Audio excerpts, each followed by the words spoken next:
all those people that they were using, I want to divide and rule, don't deceive.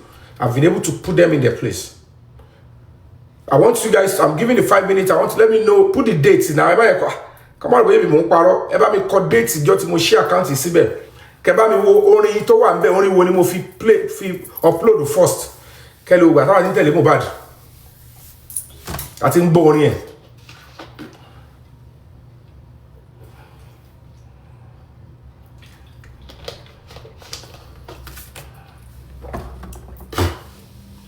So that is number one.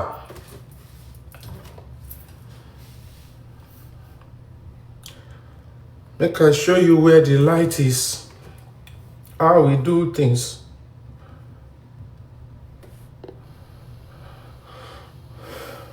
Sent me a DM after listening to me for a while and reacting in the comment section. Ọlọ́run ṣe o tó fún wa nínú evidence. We'll get there. We'll get it. Okay. Please. Don't worry. And let me finish my speech. Let me finish my speech. I have to continue my speech.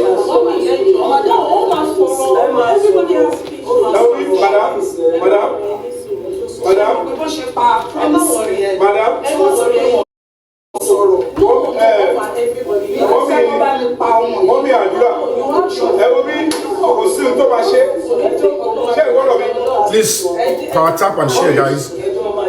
Just for you guys.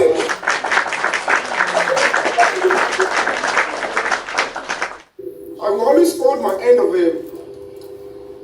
Okay, at about 4:23 p.m. I have to take you guys back so that you can be up to speed. I don't know about Bobas's younger brother has sent me a DM. And the most important thing to tell you, you know, me do pẹ̀lú chat to jáde yẹn, particularly tí wọ́n mi yẹn, it has a date. So if she will be rearrested or re-invited very shortly, you will see what will happen. They will dig everything out because we have our tiny launch pad. Atini, the way we know where some things are hidden now. We know how we're going to get it out. So, Kosi, and as for that Zomo, I can tell you guys for free, those shots are credible because those that were revealing them, they are doing it based on the fact that they want the truth to be out. And that's the honest truth. And we have taken the appropriate step by ensuring that, including the court of law, including the law enforcement, they must investigate it and do the due diligence. Our Kalamalo present so it's out of our place, or it's out of the place of anybody to discredit or to even say otherwise. The right thing for any justice seeker, any honest person, I'm not even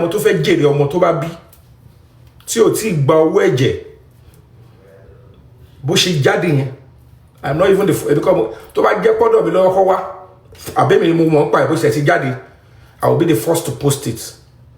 You can see that people were already posting it before I even get to know. But it will be sick of anybody to expect that me will see something like that and I will be sitting on social media to look for some criminals to be telling me whether it is true or not. I would certainly pursue it the right way, and I have been doing that. Anybody to post here. I am challenging you now. I'm always Cynthia Adebanjo. Zomo, I don't know your full name, but I will get your full name very shortly. The Nigerian army would have to be involved. Me, I have the power. I have the proclivity. I have the status to engage the Nigerian army, since I am aware that you've served in the Nigerian military. They would investigate that shot too. And whatever you have on your, they would investigate. You might not know me. It might look like criminals on TikTok. They might be deceiving all of you because you see me, I'm sitting on TikTok with you. You think I'm at that level. I will pursue it the right way.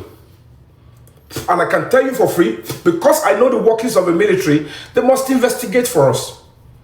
Anybody can go around and be deceiving who they want to deceive, that those shots are not genuine. I'm not in that school of thought. We're not on the same level. I have never received the wage. I have never compromised. Nobody have come close to me to buy me. I have never been bought. And as we can see, ati buboyin, atoke, ati saleyin, you can see pe mo si ngbe rin mo ngbe sare. Gbogbo àwọn tẹ́ ń ṣe balabala yẹn wọ́n kọjú ìjà sí wọn. I will pursue it the way I should pursue it. Mo ṣe sọ fún yín clearly báyìí kẹ́ gbọ́ ohun tí máa ṣe tí mo dẹ̀ ti ṣe lọ. Tí mi bá wá pursue ẹ̀kọ́ lẹ̀ kẹ́ pè mí ní ọmọ àlè kẹ́ pàjá jẹ fún mi. So sitting on social media, somebody engaging, there are levels, there are limits to some certain stupidity that you think I will involve myself. I am standing here, I'm standing on the pedestal of justice and truth, and I'm standing because Abiamonimi, Mumadroti Mubadi Konleni. I will represent him as a parent, and I would deliver with honest Nigerians that are standing tall on the pedestal of justice. We will fight to the end. Any evidence of ọlọ́pàá tí o bá jẹ́ kó fẹ́ bọ́lọ̀ nípò ẹ̀ tí o ní jẹ́ àwa wò pé rẹ̀ mi pọ̀ á ní pé no police will come and tell me I'm bringing a fake evidence. Because I'm going to do the right thing with it. I'm not going to sit on social media and be looking for any, it's quite unfortunate. And I can tell you all for free, mo ti sọ fún yín tipẹ́, àṣírí tó wà láàrin bàbá yẹn àti ìgẹ̀ yẹn, tọ́mọ yẹn lè máa fi, you will realize that when the real and the core truth comes out, ẹ̀rí pé investigation ló le gan, murder case, ó kẹnu. You now realize that it is at that point they decided to package and they pushed it elsewhere and they deceived the justice system and the Nigerian public for so long. But when people that are honest get into a case that can fight to the end, mistake, there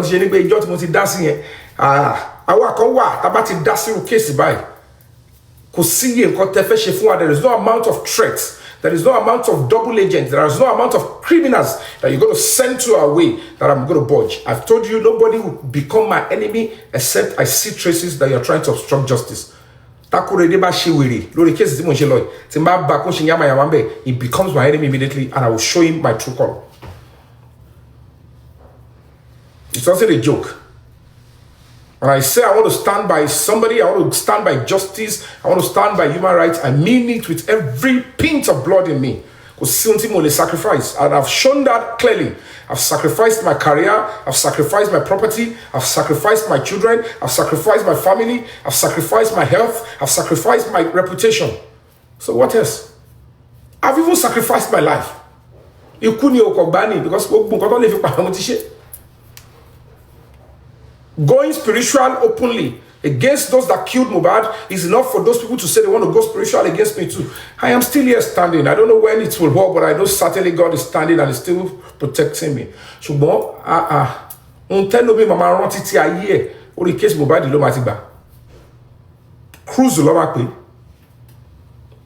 Because like kinetic energy, it will be tracing down on those that are already, I want to laying. I want to get paid the thoughts they back on la back on if I can bring myself down and say I will want to fight and want to stand by this boy, I know it's gonna be dirty and it's already complex. Get fighter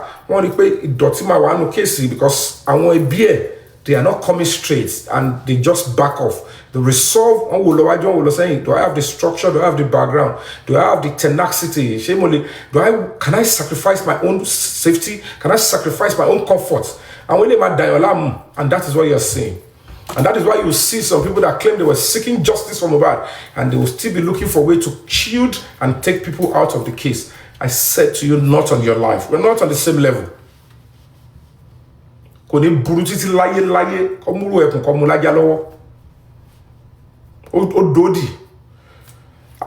It's almost a year now. There was no way I've been telling anybody, and I'm working. We are making progress. We are doing things. And we are doing substantial progress in justice for Mohbad. And there is no way I've come to scream to anybody that they are not looking for me because I'm safe where I am. And I've done everything necessary. I've seen the in and out of the case. I'm where, and I'm launching, and I'm doing the right thing, and that justice is coming. I can tell you all for free, they will investigate. When I mean they will investigate, is because those 2 shots are genuine. Any of those 2, Atomo Miss Cynthia Adebanjo, only lawyer now, lawyer Kabri Ogunbajo Abi Ogun, so whatever it is, than lawyer Temu, or whoever it is, this Zomo. These people that are saying the shots are not real, they can always raise money for him in the platform. Any platform, to believe the shots is Zomo here, real. Please, Enyite Wambe, and try to download your phone, get him a lawyer, and let's be in court. If they cannot, they need to engage. I have a legal team. We know how to force the court, and they must present themselves, and they should be able to come out, because we need more. I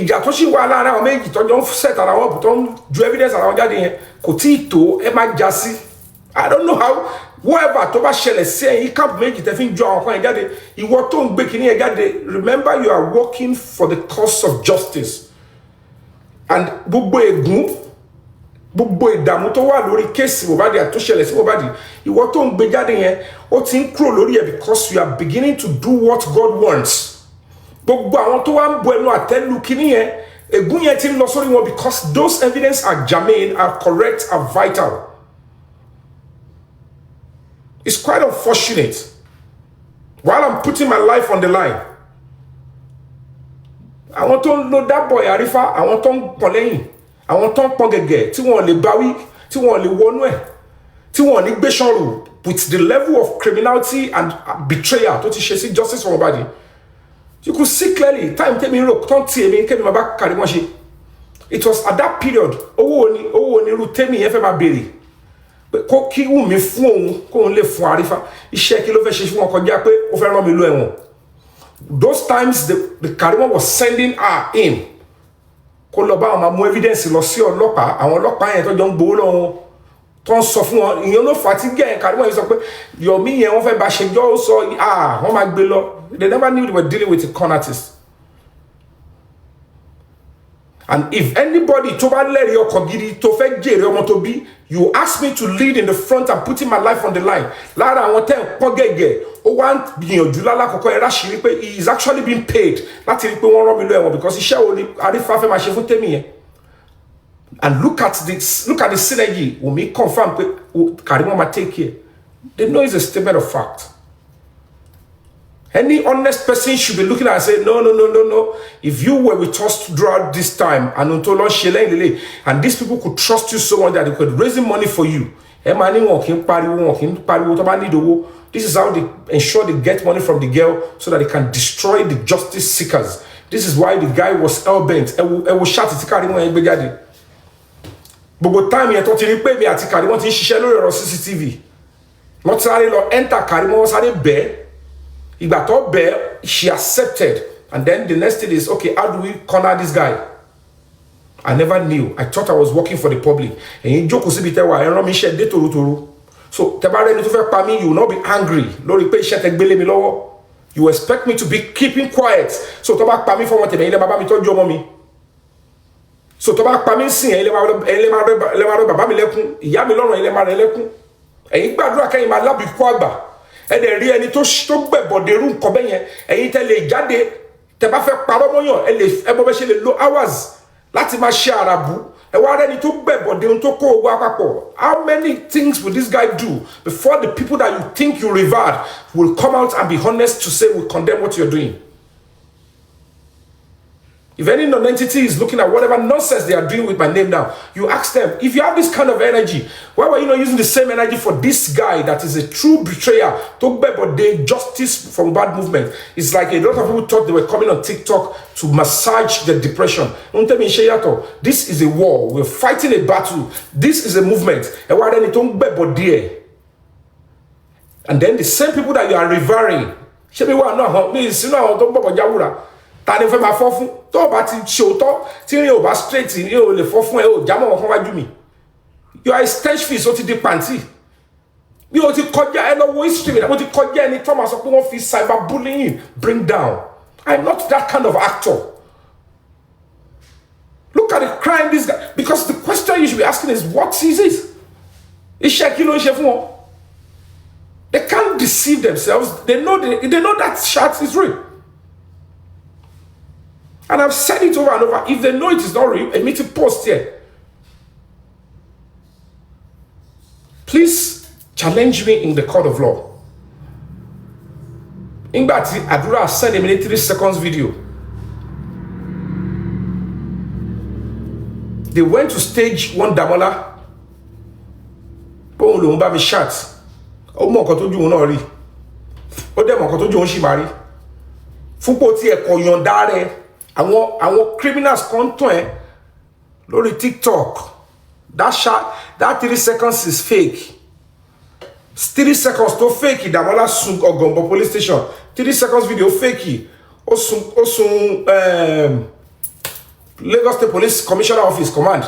3 seconds fake. Osun Kirikiri. 3 seconds fake. Osun Zone 2. 3 seconds fake. Olo 15 days or 16 days ní Abuja. Oshima lo full time lẹ́wọ̀n láìpẹ́. Àwọn tó dẹ̀ sọ pé àwọn wá justice bí tí wọ́n wọ ẹ̀yìn àgbàlagbà tó jẹ́ pé wọ́n tọ́ yín dáadáa ilé rẹ̀ tí wá you can see ẹ lè mọ̀ yàtọ̀ ní òótọ́ àti irọ́ wọ́n sọ fún yín pé 3 seconds àti ṣáàtì fake and you're sitting there you're listening to them. Do you just love to mortgage the future of your children and the psyche that you build? Share your mind of your own. We have gone too far for anybody to think they are too big, they can divert and disrupt the cause of justice. I can tell you for free, tell them not on their life. Me sinu sawawu. We are here because justice the code back. And I can tell you for free, by the time we are done with this justice, you realize that only few people can make sense to you. So whatever it is, ever me encourage you, since they have money, they should raise money. Come on, Lori. Because all they think they can do is try to maybe deceive. We don't need those shots in the first place to get like someone. We've moved forward. I want to see justice more. I want to without them, we move forward.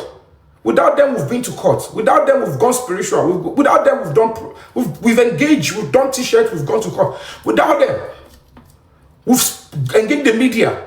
Without them, we've done so many. And we're making progress. I want to arrange our Tony Color Abuja. And it's very important, guys, to separate the wheat from the shaft. And let him fiojunu ogunta njai.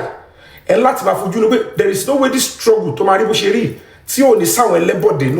Let me tell you from experience, you cannot be in this kind of a struggle or movement. Anywhere in the world, there will be moles. There will be people that will be bought over. There will be people that doesn't have dignity. They have a price. So please don't be bothered. But as you can see, look at somebody was sending this to me.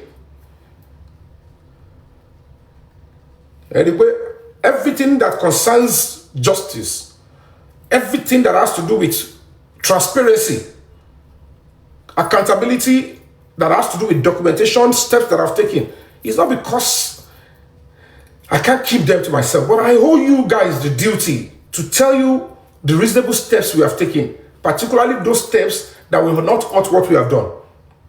Now, if somebody is coming out, I don't send it. Can you see me? Let me check my WhatsApp. Well, now, somebody is saying here that only they keep blocking, they keep editing, they keep covering. That is not making sense. It's not being straightforward. Now, as gullible as they think we are, which of course I'm more interested in going to whatever they are doing. I don't know whatever it is they wrote to the police. But this response immediately tell you the kind of things that they wrote. Now, the Commissioner of Police, legal section. That means the legal section of his FCID. And then the first public relation officer. Those were the two that they copied the letter they were brandishing. Underground, whatever it is. This is not the homicide department. The homicide department, they are investigators. These two departments are not investigators. So why should you want anybody to be deceiving you guys for heaven's sake? There is no way I have ever in my time, in my life, tried to even cross what these people are doing. There is no way. The only reason why they would be using anything is because they want to infiltrate. This is how they work. One lè lọ bá bí tí àṣẹ yẹn ti wá. What they will do is, who are the investigators? Then they bribe them to pervert their investigation and dabarue. Just to work what I noticed with the police officers in Panti. Now, if somebody is now bringing this to you, to adults, people that are, mature, intelligent, homicide department, anywhere in the state, to have an investigator or homicide department, to buy force headquarters, homicide section, department, and somebody is bringing this, yet, what is the letter is not even for investigation. Yet, want to cover some certain details that would expose the life. But that is not even my problem. Whatever they are doing, you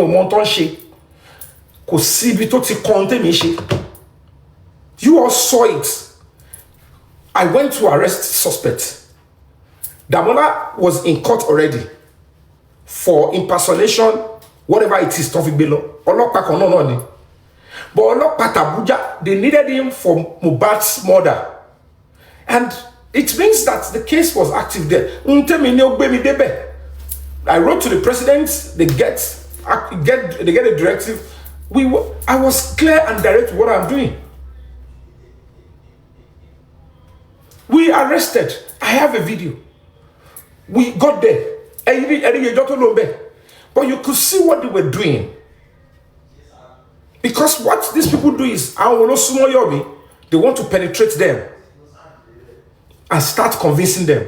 Stop thinking. The point is, you have to know that at a point in time,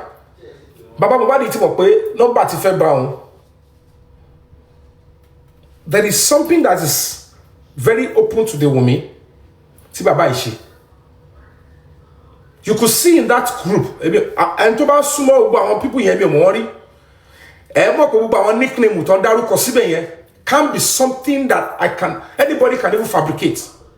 Just the way Zomo. I don't know who that is. The same circle of people, but I want to do underground. No only one fed this way. How many of the things that I pursue, that you continue to listen to these people? How can you, in your honesty, look at me that I'm on the front line, face all necessary individuals? Because of what? It's like you are trying to antagonize a human rights organization. Stop looking at me. Stop coming to speak about me. This is a body.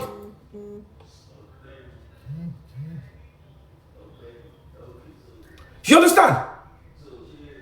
So it's quite unfortunate when even the 3 seconds video came through, they tried to water it down. When it got to the name of Zomo, even when I wasn't the one that even mentioned the name, but I know I was speaking the truth to you guys. If at this stage you want to still disbelieve me, you are part of the problem of Nigeria.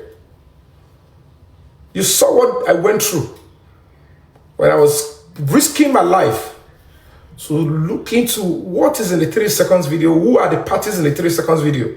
And I did my due diligence to extract information. Who is this person? He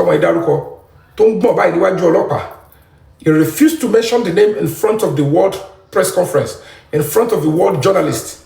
I picked it immediately. People saw it and said, that person, is serious. I pursued it. I risked my life. I make sure I went after the same Adura when he was not willing to come through. You need to come and tell us. And when we picked it, who is that Zomo? Umi ati Mohbad Romo full name. I told you guys, Mohbad is okay. She lo mu Zomo. If you like, you believe me. If you like, I'm only telling you, I'm only giving you updates, transparency. I am working on it. If 101% of you on this social media don't believe me, it doesn't stop me from pursuing it. You understand? So the next thing was that even the father of Mohbad make sense.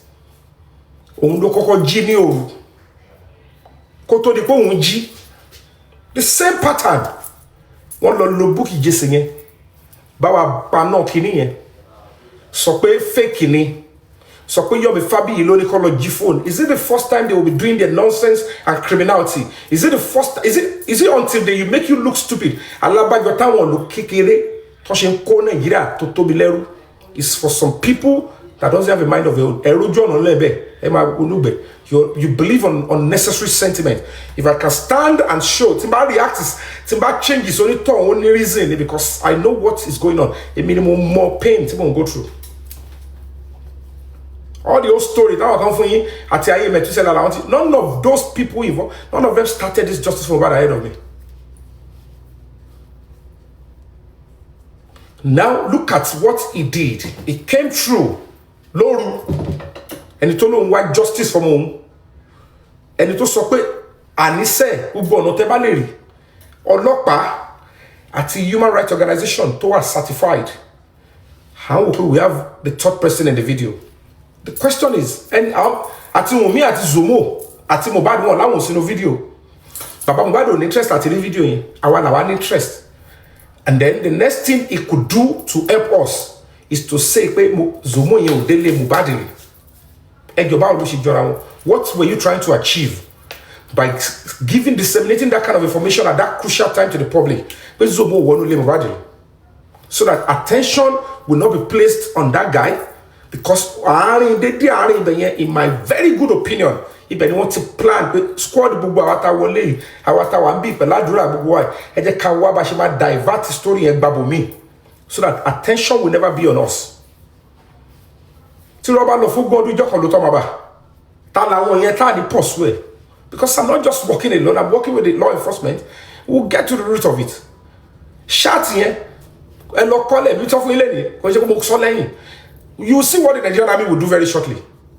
So if any sick person is trying to now diffuse it, it's because what I'm doing is serious.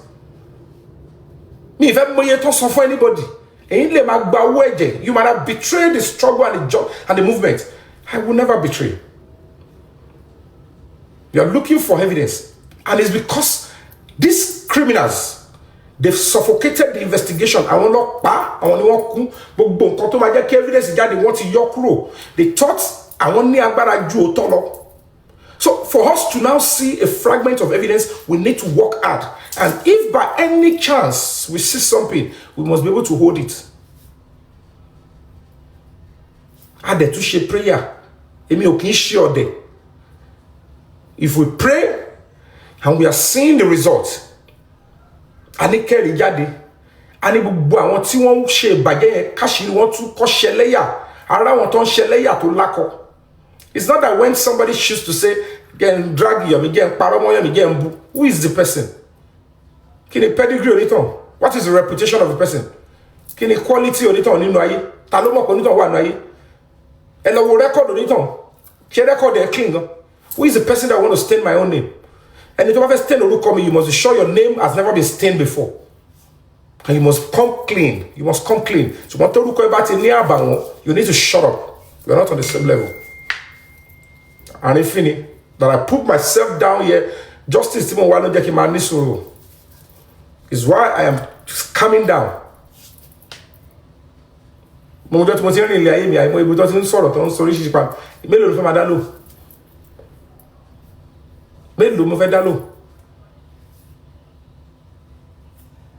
I've said it over and over.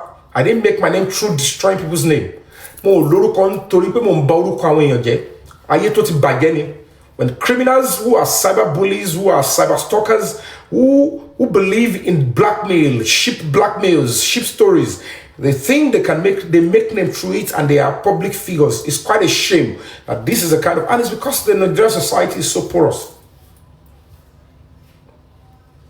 I made my name through something reasonable. I have my talent, and it was enhanced, and the real people in the society, they actually aid, they supported, and they pushed me to this level. To fight for another person that has died is because I have conscience. Activism is not just because I want to make name. Activism or fighting for human rights doesn't necessarily have to be used through social media. And we believe that social media is what they will use only to get justice. No. Sometimes you have to understand that it's just a platform to propagate, to spread the message. But the key actions are going to be what? Offline. So that's just the whole truth. If you believe in the cause of justice, you believe in what we're doing, and you believe that Mohbad deserves justice, you should be able to decipher the difference. I don't really fear anybody. I don't leak asses. You could see what that guy have done severally. He made an attempt to send me to prison. And I'm telling you for free. If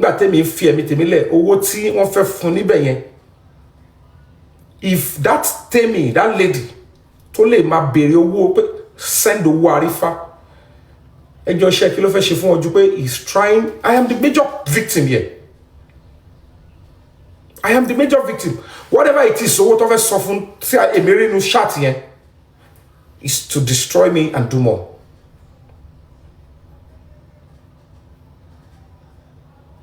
Do you understand? Now, it should be shocking to you how even the same woman said, no, Karima will take care of Arifa. That was when they were working together. And the Arifa was going to Panti. The Karimo even came out and said, oh no, to be the evidence. Ebo wa video. Ibiti Yomi ti record and one lopa. Ishen yellow shifun. And you claim you are a honest Nigerian. Okpere la biamo. Eni eden for lori eni oro para wani. Wa ri pe adurun to se niyen wa dake iwo to lo le gbebu iwo to lo le sepe irúfẹ́ ẹni yẹn wá ti torí ẹnìkan wá dákẹ́ because of that person. You now think when you sit up and you say you want to abuse somebody like me, you make sense to me. So I stand on those people that are honest. And it's about who are honest, so straightforward. Shady people never produce bright lives. You might make sense to some people on social media is because there is always they have association. It's quite a shame. How I find myself here, I can't blame God. I would never regret it.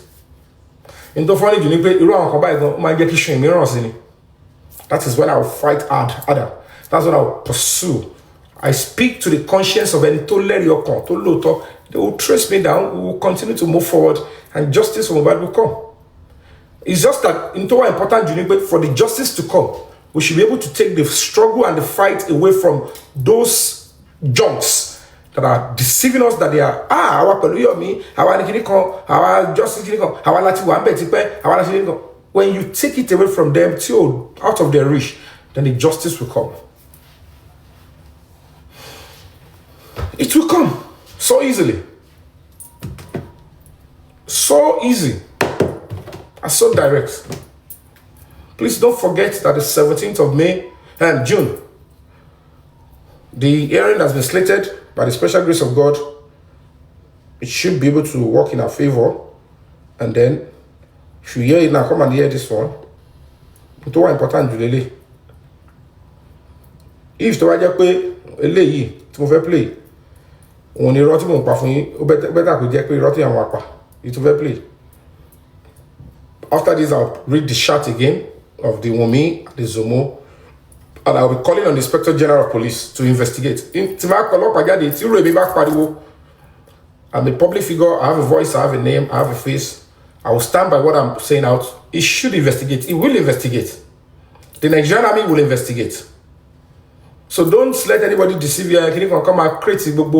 Let's give our own attempt to dissuade, to tone it down, to diffuse it. I am beyond that level. Only when it comes to serious matter, the way my approach is different from the nonsense that these people are doing. I have given them the lifeline. If any of those two people, if they think what is in the chat is not true, if they think it's fake, and they come and bellow me, I don't know who brought it out. I don't know how they brought it out. They should come and challenge. I want them to even drag me into it, so that we'll go to court, face the police, then they will investigate. Then you will see. bó ṣe ń ju ọ̀rọ̀ DNA sáà wọn tẹ́lẹ̀ gbégbá báyìí àwa mọ̀ báwa ṣe máa sọ pé ẹ lọ ṣe nǹkan báyìí before you can tell us it's not true or not, and they will do it. Failure not to do it, it will be held against them. It will be used against both of them in the court of law, because they will arrest them very shortly, and that case of murder will be placed on them. They must submit. They must bring it out, because yet lead one, and more is in that stuff. Nígbà táwọn olórí burúkú gbà tó gbé WhatsApp chat Ìyábọ̀ jáde tọ́kọ̀ gbé jáde pé ní fake èyí tó wá kàn agbọ̀gbọ̀n to get direct. It's quite a shame. Inú àmàdàbí gbà yẹn á máa rí dáadáa tó bá ṣe tó dé wáwọn ní if I'm selecting people anyway gbogbo ohun tá a bá ṣe ń lé ayé kọ́lọ́ máa jẹ́ kọ́lọ́ máa fi owó kẹ́yìn ní ọ̀rọ̀ wa. The public wanted justice for Mohbad. I volunteered my institution, my organization. I volunteered myself, but it's quite unfortunate. Ọmọ ti dàpọ̀ máa sì. Nígbà kan èèyàn kan bọ́ta ní àwọn mídíà ò tẹ̀fẹ́ dá wa lóhùn. Èyí kóòtù dá lọ ẹ̀mọ mídíà tó gbé. I'm not even in Nigeria. I coordinated it. They went there. They did everything. Ṣé mi mo kọ́ àwọn tó mídíà tó lọ bẹ̀? Nígbà kan èèyàn kan bọ́ta ó ní need the lawyer mọ́. Need the lawyer mọ́. Kò yé yín.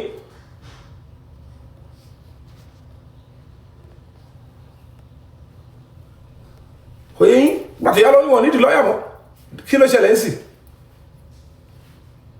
Hi, madam. Shall I for what I feel court? They arrogate themselves until what to get. We moved on because I don't propel me yato. Vision me yato. My goal is different. I might sit on social media. It doesn't mean I a minimum volunteer. I bring it down. It's sacrifice.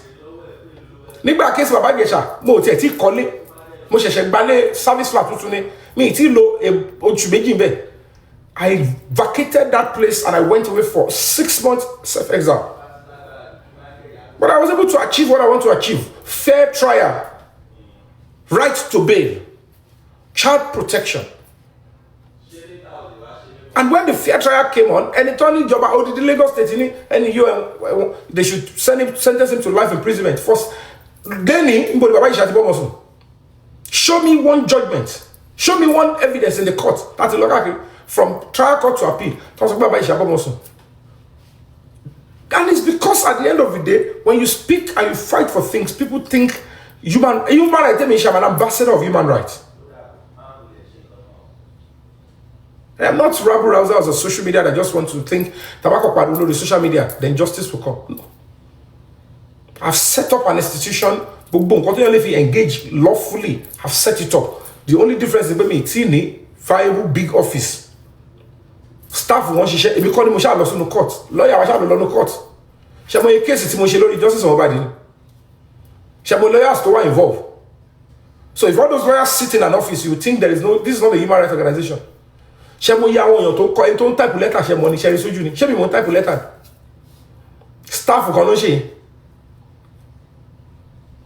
And then you expect that all these people, you must see them come at Dakiri Pelumi, and they went, this same guy, Arifa, and all of that, go to Los Abuja, Yomi, when you call NGO, and they know what they did. You guys were only just, I don't know why you guys have been that way. One more time,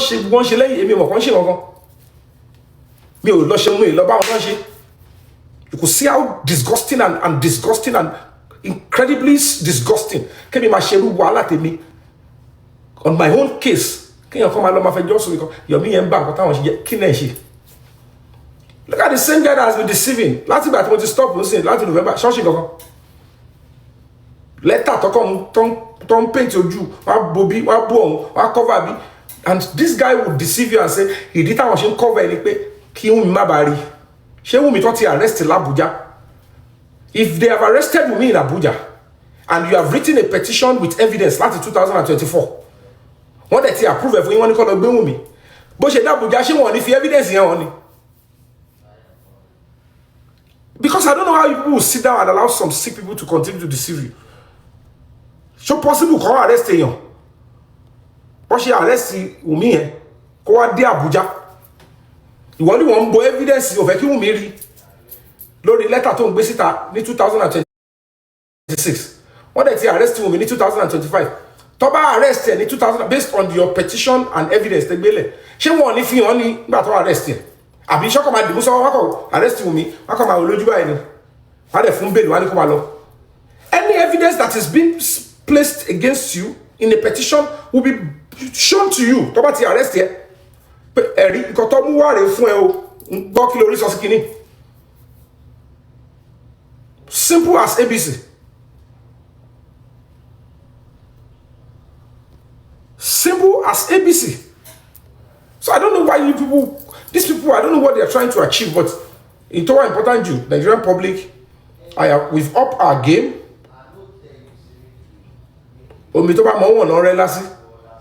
That's the reason, the only reason why they could arrange themselves.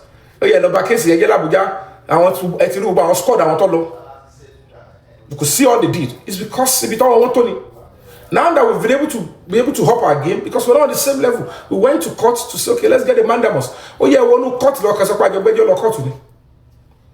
because before the court case could come up, they have almost about 6 months to even say they are doing something. Nothing.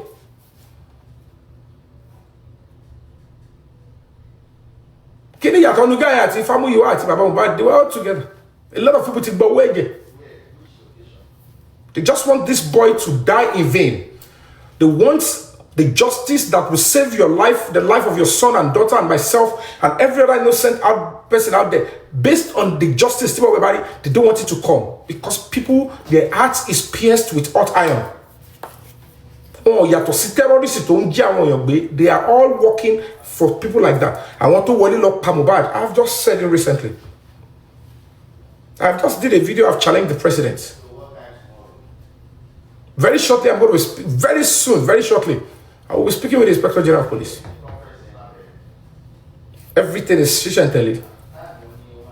If anybody is deceiving you that it's all about money, when we didn't even come out to ask for money, when they never even contribute, when they don't even attend to what we're doing, we're making progress. When we're going to go to courts, which cost us millions, we didn't come out to start begging for money. But we're in court. All of you saw it. When we're going to be praying spiritually, you saw it. I post here. We're going to be doing billboards. We're doing it. But then, no. And you're shitting now. And you're surely. We're in Bowege. And Bebody. Untoti one let. Don't draw down what they be. But see, a Babel is in Shelley. Tell don't worry, Babel is in Debain. You can deceive people for a while. You can fool people for a while. You can't fool them for too long. Anybody, change is the only thing that is constant. And anybody, mark my word, is the word of Nelson Mandela. Anybody that changes his principle, depending on whom they are dealing with, they're not worthy to be a leader. That is the words of Nelson Mandela.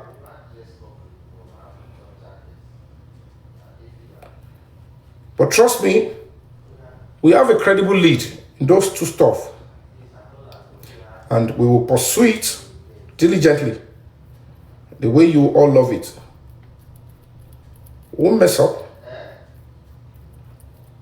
We will not. So, if you're not privy of what these people do, that's what they do. What I say?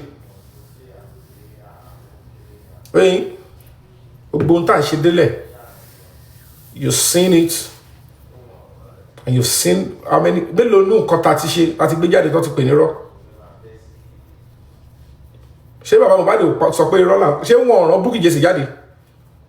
you people acting as if it's strange to you? They know their agents, they are sending around to buy all these people out at the expense of your own justice that you're seeking. They will tell you only reason to shame back from one. Elomi to ban fun elomi lowo báyìí kò ní béèrè pé kí ló fẹ́ kí n ṣe pẹ̀lú owó tó ń fún mi ṣé kò ní kó fẹ́ fi gbà kan lọ́wọ́ mi jẹ́ mo tó fẹ́ fi gbà bóyá nǹkan tí mo lè give ni. The moment you receive it and you start spending, tó bá sọ pé kò ṣe kọ́ báyìí fún you have no choice. You start betraying your person. Then you start looking for attempts to deceive the public to make them look stupid.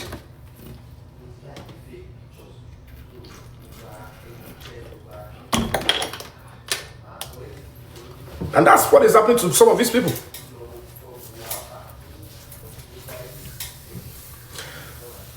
Èyí tó sọ lè ṣe ò dá kankan. Wọ́n sọ títí. We pushed it to the president. You could see how complex it is. And tó lè bá wọn wèrè ìjàrú ìjà yìí. Ọlọ́run rí bọ́n rí tó ṣe wá lómi. Torí gbogbo náà lọ́dọ̀ tó ṣe yẹn. I have always been saying it, I've repeated it. Kò lè dọ́dọ̀ rú èmi. I speak the truth. I stand by the truth.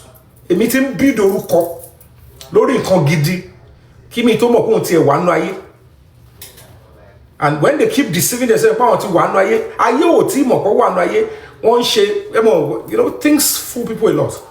Ó ní bó ṣe máa rìn nú ayé táyé bá mọ̀ kó wà nú ayé.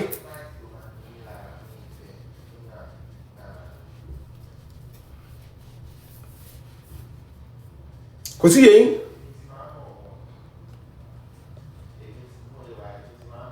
So we're pursuing this and we're pursuing the right way. Eri pé òótọ́ máa tó jáde. The reason tó fi ń dá gbogbo ẹ̀rú.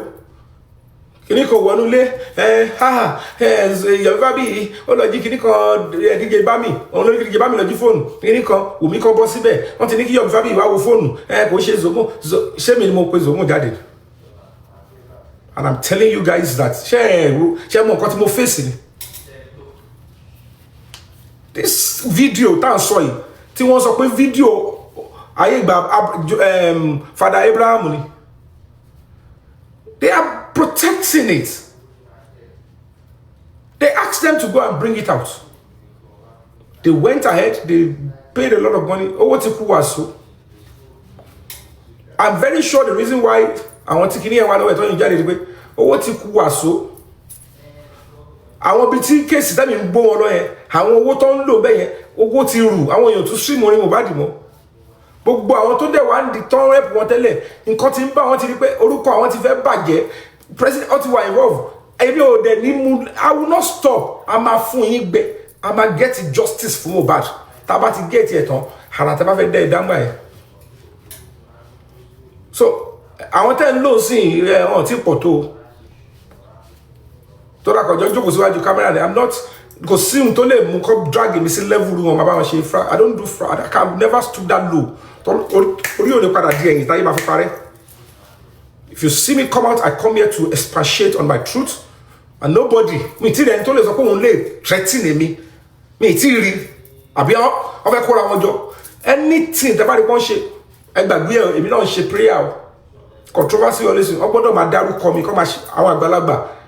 Ẹ̀wọ̀ ẹlòmíì tó yẹ kó ti 50, 60, ẹlòmíì tó lọ́mọ nulẹ̀ ẹ̀. Ó gbọ́dọ̀ pa gbogbo nǹkan bẹ́ẹ̀ tí kó máa rojọ́ tèmi. I am discussing justice for Mohbad that would help you, help me, help the society, help that boy in the mortuary. And we'll progress. We'll make progress. Those evidence to judge this me, I don't know who brought it out. My own is, it was sent to me, I saw it, and I pursue it. I want to create a fake one, beat one, so that they can be able to tone it down. Shut down everybody. Whoever talk about Daru Kosibe, on Daru anybody Sibe ko coin me. It's irrelevant to me. Because which I'm only sharing with you guys. A meal, expander, kid boss, a me at you, just chat in any WhatsApp group to inform me. I'm not saying this because I'm scared of that guy. No. I'm only telling you the statement of truth. Meanwhile, I will stand by it in terms of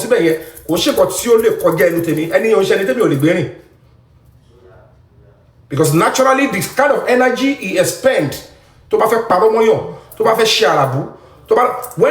when you see the way he's trying to avoid condemning that Arifa guy, it's cause for serious concern because that is the nucleus of Ntoso Wakako. And that is what you see.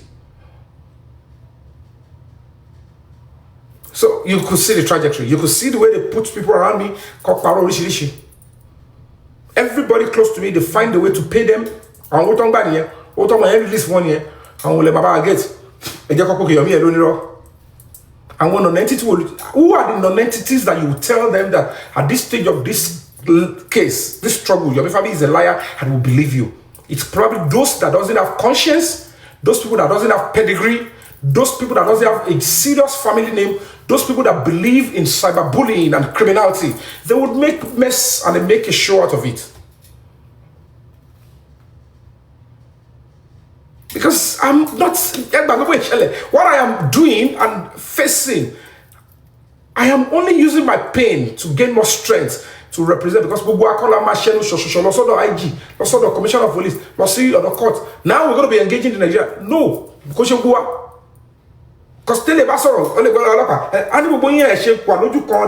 bring a representative. It did want any Senate in here. But you to constituency kò ṣe kò sí doctor lawyer we to wọ́n pé be ẹ̀yàn kan ẹ dìbò fẹ́yàn kan kò represent yín. It's not competition. If it's competition money ìgbà tẹ́ ń dìbò, immediately you have somebody who is ahead. Any can just come and speak for you. Trust the person. It's a process.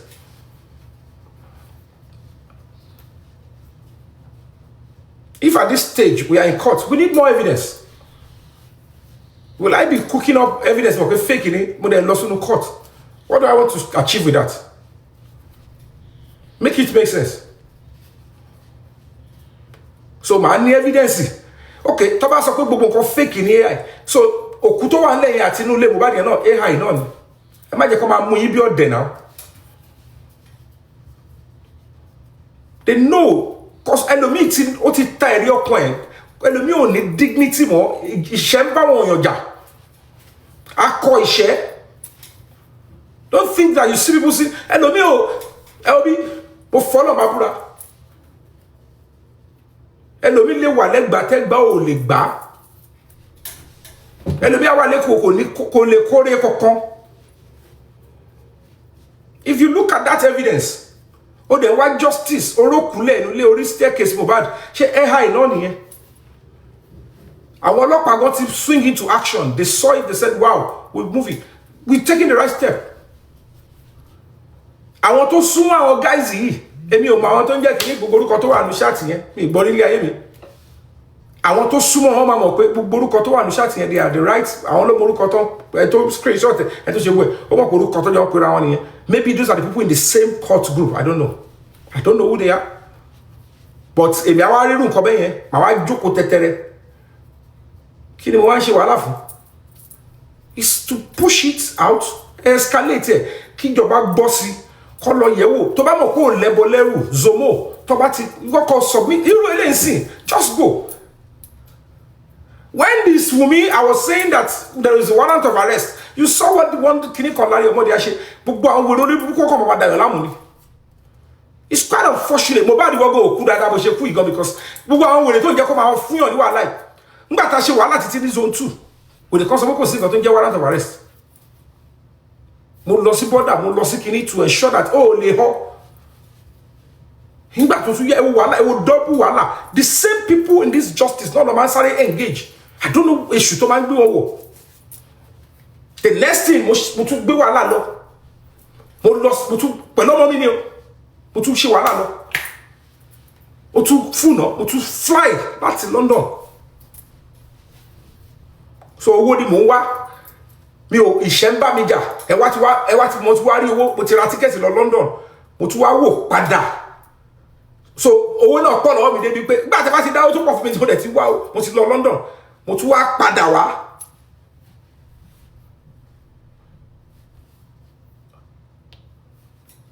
Ìlú òyìnbó yẹn máa wà dùn, máa lù ṣeré máa lọ. Mo ò dé London rí. So London mi ìdé bẹ́ẹ̀ rí mo ṣe lọ́yà wọ́n tẹ̀ sí ẹ̀bùn mi lọ London àwọn ọlọ́pàá mi gba visa. Èmi ò tí lálà kó máa ní passport mo ti ń lọ lóyìnbó. 20-something years.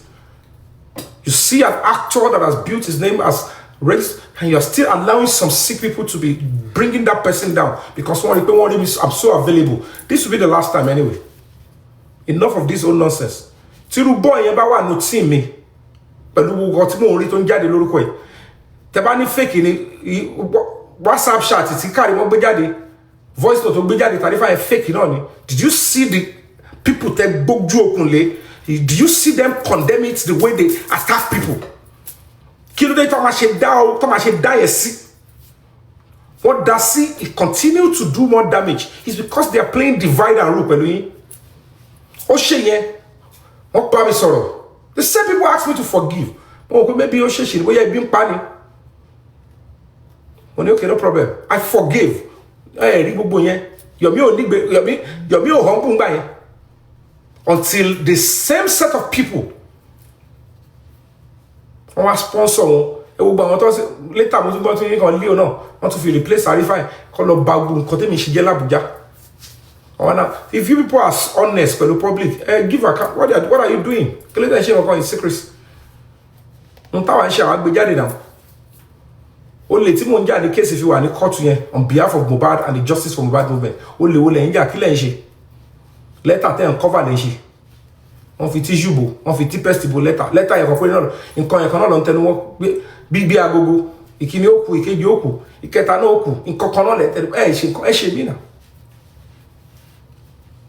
And these are the people that want to gege. Wọ́n ní lè condemn wọn. Àwọn yẹn ló show to. And you are sitting there at the bímọ tí yín. Ẹ rò pé ohun tó máa jẹ́ lómi ṣì ń jẹ́ nǹkan lọ́wọ́ báyìí ni.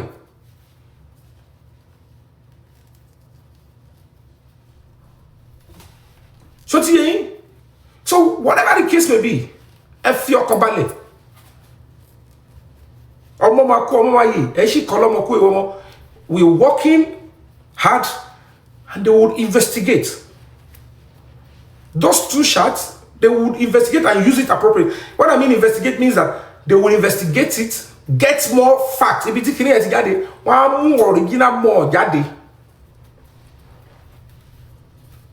I want to appeal to whoever is responsible.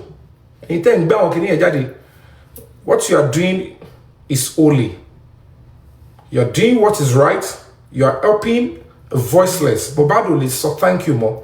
But it will be accounted and it will be counted for you. If you have more evidence, please send it out.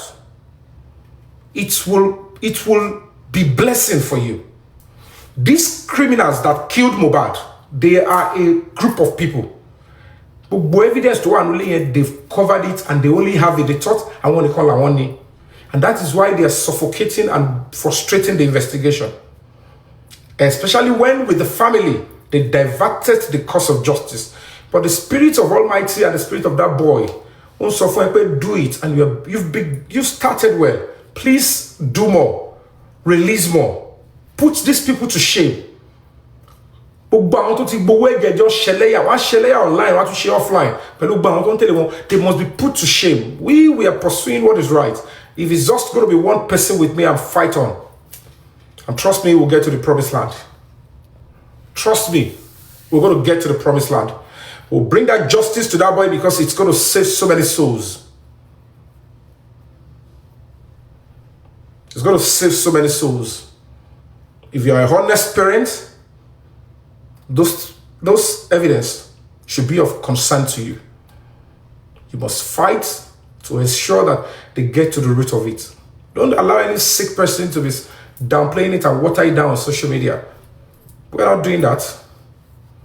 And I have no reason to sympathize with them. I say, fake. No, I won't call myself fake. I want panting and call myself fake.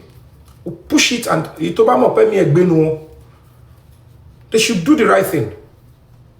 Put up a petition. Engage. Let them go. We go to court. You want to say it's fake? You're daddy. Umi, you have the money. You have been boasting around. You arrest many people. You have a good reason to do that now. Please. I don't want social media court, whatever. I want serious case because motivation for us to get justice over. I will need things that people will drag me into. Social media to fight for justice. You must drag me into it because it must become my battle.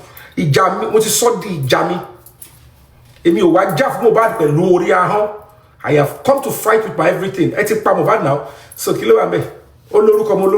so what's there? If you can go and kill him inside his house, I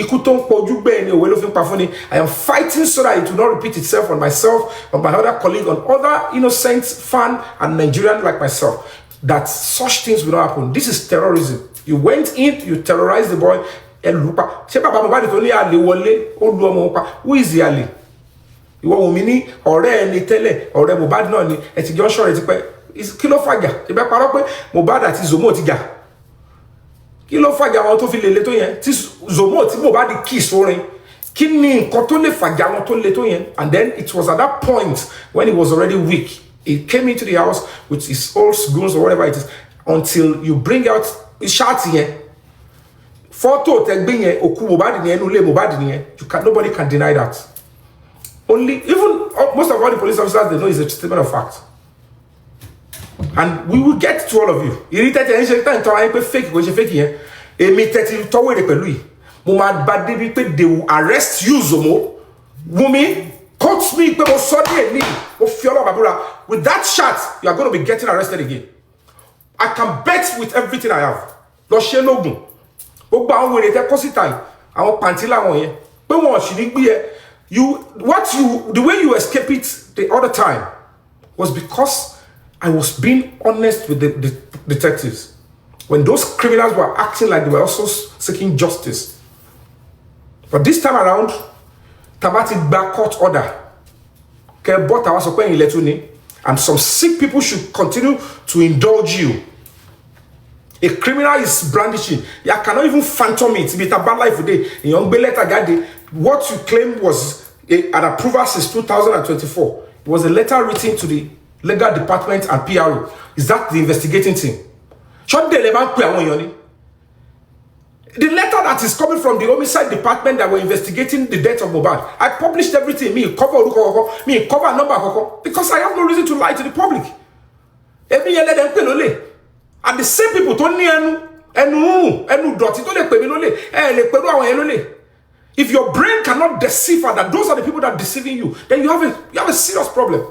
I don't care who you are, you have a serious problem. You're part of the problem of the nation, Nigeria. We are doing things together. Everything is not about money. You can imagine the way they would have messed up with my life. They made an attempt, they want to poison me. This same guy, not the one involved. I want all the bolon, I want all the kora, I want your condemn. They find it very difficult to take that boy to cleaners. Shall want to take my baba, she justice in it. Or whatever somehow makes sense.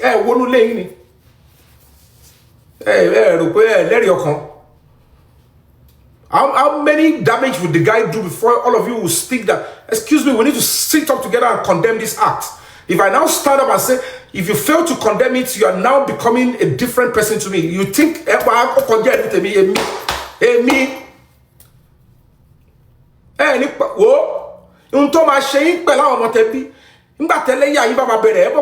social media, TikTok.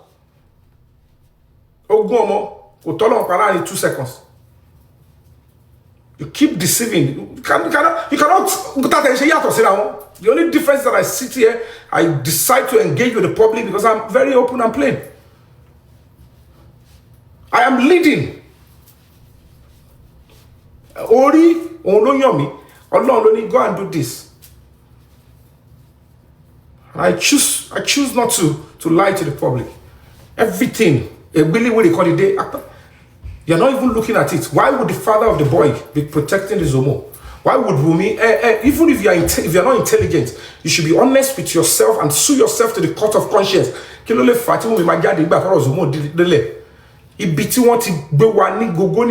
Those it become breaking. This point we won't have shame. We want to boss it out. We go to squad corner. We go to my parents for public. And they push the case elsewhere. So anytime the truth is getting talk about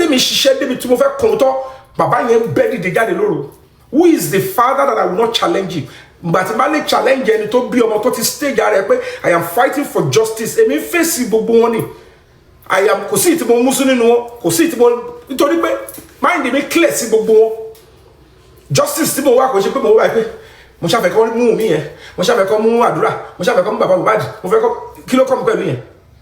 I was just going with my natural self. But don't push me to lies or no telling me talk. Traces, and you are still there, you are doubting. Shadow come achievable easily. Before my legal team could say we need to go to court, We wrote petition to the IG, and when we realized that Oshile Baba, we went to court to say that they should arrest Baba Mohbad and join him as a suspect in this case. Sheba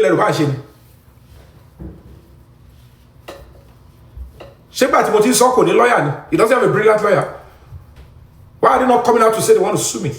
So if people lost in Koto Gidibe, when they come out, I something shot it, I don't know how they got about. I know it's credible because I look at the timing. The date alone is enough for anybody to say forensically, Catholic condemn or say yes or no. Please come forward, madam. Oh, but delete WhatsApp and they will say restart it again. We want to see all the WhatsApp group we have here, and then they will go back, restore. We'll go back to that date. They will find it there. Toba de wo pe run ampa. Iwo so simple. E wona gboro do. Wumi ni owo to le fi lo court. E ma shebi, e ma shoke shajo. If you want to support the woman, support her straight. If you are a criminal, then you have been deceiving them, come out straight. Because see me it's because I don't want people to think, number one, I am trying to take the glory. Number two, we are pursuing it without all of these people. If I see that you are doing what we are doing, you are pursuing it where we are pursuing it, we are public together, we'll do it. Me read work, it only move. If you give support, we'll go move. Others are interested in justice. And you come and something like that, okay, only justice, God will replace me. So if what you are doing is not in tandem with the justice, you will be replaced or recused. While I'm putting my life, while I was filing in court, justice is enough for me to say, oh, lawyer, what to sue me, possibility come you come out, what is my I don't do that nonsense. She have more substance to one me, I want him training me, what you are drilled. I choose to enter my own body by inch what you oh no, you actor only survive with 2 weeks, but I'm an actor. Normally, training is to Nick Beraga to distance yourself. Fence sort. Insult me if you care. Just be sure what you are insulting me on is the truth. But the Bible can to dig better off in sorrow me. It has nothing to do with me.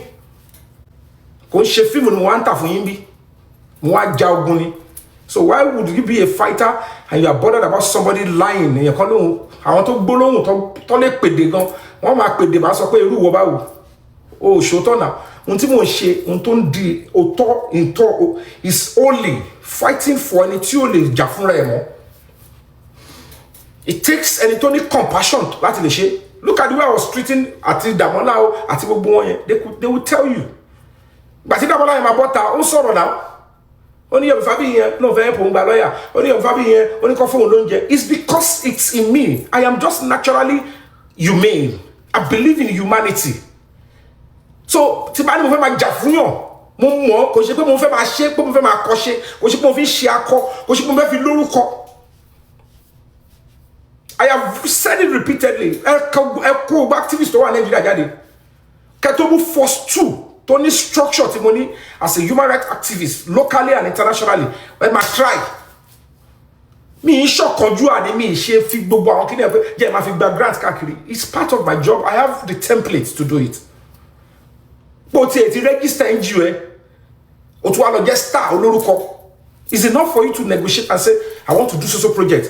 Every project I want to have in and love is about a project. They give them millions. Money directly to all the embassies. Because American embassy, with German embassy. Amnesty International is there. Me, she upcoming actor. I would have easily arranged press conference, protest, about me because we launch a website. And you can hello. After you have a website, help me. Why they share materials to one now? They'll publish it there, then I will use it. Competition, you money will record. That's 2024. That's it. Koto what December 2024. Multi-Magba grant. To push for any grant is just 3 months. In major institution, don't release. Oh, did you see me do that? To Magba grant here, the minimum is probably $30,000. The minimum they give in Lagos State is 5 million naira. Quote me anywhere. Ask them. Minimum is 5 million naira. Lagos State in Lele. Come to our embassies. The last they wanted to give me in German embassy was $20,000. See, my job come to buy you with our chance to meet in MRT bagay. The reason why this is like this is because the fact is, okay, let me just take it cool. Look at the other guy, you know, Maso. But Yomi fabiyi lọ sí estate Mohbad. Shonga akpabata pagewon tie. Àrífín yẹn. Ó lè jọmọ tó mi mo ru ejiru boy náà. Terrible insult. Just like the way bó ṣe wá panelist to get panelist lórí page mi, just the way the likes of Expander, Kidboard, come on now la rán mi lọ bí kan tó right for Yomi tó rọrọ. Tí wọ́n bá máa dá owó fún protest fẹ́ ṣe ní court. There is no way I will ask you because you are not even donate your ríbi tó ṣe rán rí. Kò ṣe kó fún mi lọ́wọ́ rí pé mo gbà kankan lọ́wọ́ ẹ̀ rí tó ṣe máa kó rán mi lọ. Àwọn tó ti ń donate fún mi kò ní lánàá sọ pé àwọn làwọn rán mi lọ bí kan. Bá tó involve akọ wèrè. Tábà tí ẹ̀ wá jẹ́ nǹkan mọ́ lé ní ṣáà ti jẹ́ nǹkan rí ni tó yẹ pé wàá wò báyìí pé níjọ́wò sí jọ́wò. Èèyàn kan rán mi lọ sínú ilé Mohbad lọ síbẹ̀ kí n lọ bẹ̀ láti wá ṣe kí ni. You are not even a host. And to get us gbogbo la sọ pé òun rán mi rú ẹ̀. Kábàtì wa sọ to get bí panelist tó kàn rojọ́ lórí page yẹn kan bí like panelists like myself. Ìyẹn gan tí mo lọ page is because they would force me down come as ẹ wá sọ̀rọ̀ ńbẹ̀ ni. I thought I was going there to speak about what I want to do. Ngbà tí mo ní a registered human rights organization. I'm a human rights ambassador. I'm a consultant for human rights. Màá jókòó TikTok àmà pè mí á ní òun rán mi iṣẹ́ kí n lọ máa ṣiṣẹ́. It's absurdity. If you make up that and say that you're sending me around, what's the mental problem here? So I will look at it and say, Shefe fi mi wole ni. Because kò sí bó ṣe fẹ́ wá humble tó. Tẹ́ bá anybody bá nọrọ owó yẹn wá. Àwọn even got tí bá fẹ́ humble. Ìṣẹ̀dá mi á sọ pé kí ló ṣẹlẹ̀. What's wrong with you, Yomi? You want to bot as a that's justice for bad. You are an institution on your own. If they believe you, they should support you. Do whatever you want to do. Why would you sit on anything or anything more? When I came, the other guy, he abandoned me. The other lady. And this guy was a panelist there. He only come there to contribute and they penetrated me. And that was just it. And then you'll be saying nonsense that because we discuss together. Because I choose to engage you and we discuss. So about single people were saying, even everybody could bear me witness when I came on board. When nobody should even donate. I don't want money direct. I don't even want gifts. I used to say that Emma sending, I'm just here to help. Because money share me low. Because you me in iṣẹ́ tí mo ṣe fi kọ́lé tí mo ṣe birthday tí mo ṣe gbé tí mo no over 100 and something million. So ma sáré díṣẹ́ kíákíá bẹ́ẹ̀ ni. As at May 1st, 2024, 2 months before I joined Justice for Bad, I was just celebrating my birthday. Tí mo ṣí lé mi. Mo ti ń gbénu lé mi. Mo ti ń sunu lé mi. Kò ṣe pọ́kàn mi ò balẹ̀. Iṣẹ́ tí mo ṣe tí mo lè fi ṣàdúrú birthday bẹ́yẹn tí mo lè fi kọ́rù lé yẹn. So say díṣẹ́ láàrin 2 months ni tó jẹ́ pé owó TikTok ni mo ṣe wá jókòó sí àti owó Justice for Bad tí mi mọ̀ wọ́n yẹn máa dáwó kan àbẹ́ ìdáwó kan ẹ̀sán gbẹ́fẹ́ dáwó màá fi yẹn lẹ̀ máa ní iṣẹ́ tí mo lè ṣe tí mo lè fi kọ́lé iṣẹ́ yóò tí dòbú. And some people will be deceiving you that this guy came because of money. It's because lẹ́rìí ọkàn ni. It's because you are used to using blackmail, cyberbullying to massage probably your solitude or your depression. Work on yourself. That means you are having serious sickness. Orúkọ tèmi kọ́lé ọ̀ ẹ̀rẹ́ lómi kò jámọ́ ọ̀ká fún mi sórí péjì ẹ̀ a máa fi mi wọ́wọ́ kú ẹ̀ máa fi àìsí kí mi ẹ̀ máa fi tàfàlà. The next thing you think that let's drag you, people that are donating to you will not donate. Yeah, are you God? Fighting for justice is not a do or die affair. You're not God. Anybody that is supporting me that you're able to convince, could mind over his or her own, because I have been plain open. As even as a celebrity, what you are clear you, and it one royibo, tó yẹ pé they are always transparent ó sì ń fọwọ́ bò nǹkan fún yín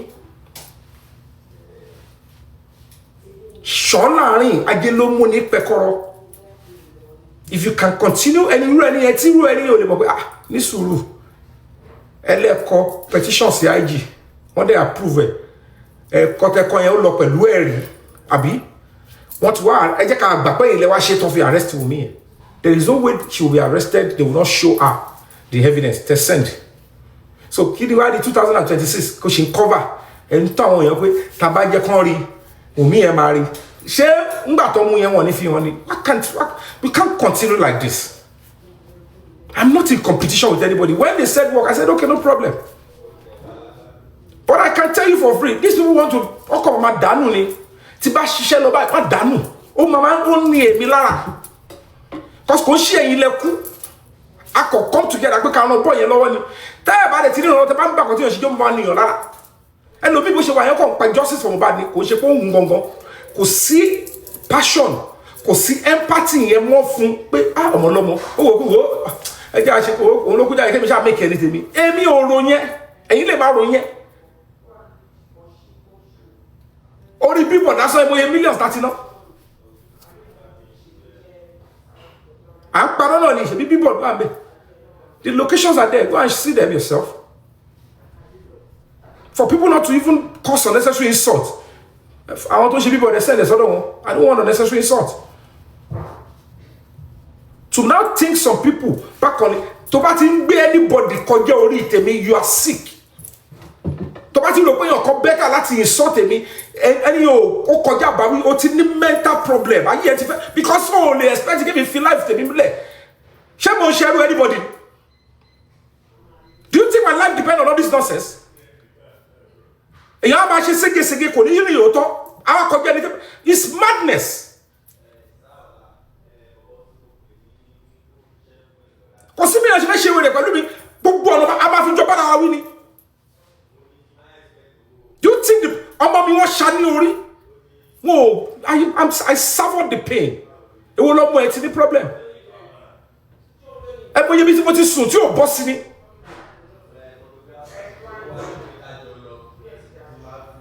Ẹ bóyá lẹ́lẹ̀ tí mo sùn because I'm fighting for this boy. Even ìlú tí mo wà yìí ṣáà ló kó wà lórí bẹ́ẹ̀dì ni.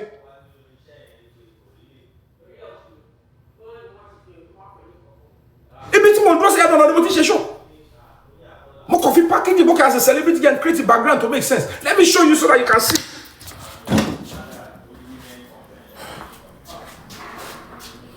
Ohun lele.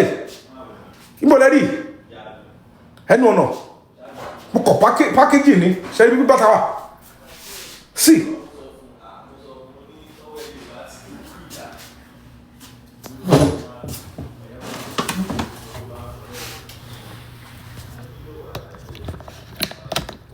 Ṣe picture wo kọ̀ọ̀rọ̀ gbé síbẹ̀ yẹn ni picture náà ló ti ẹ̀ ti ń yẹ ẹgbẹ́ rẹ̀ picture kan tó ti ń wọ́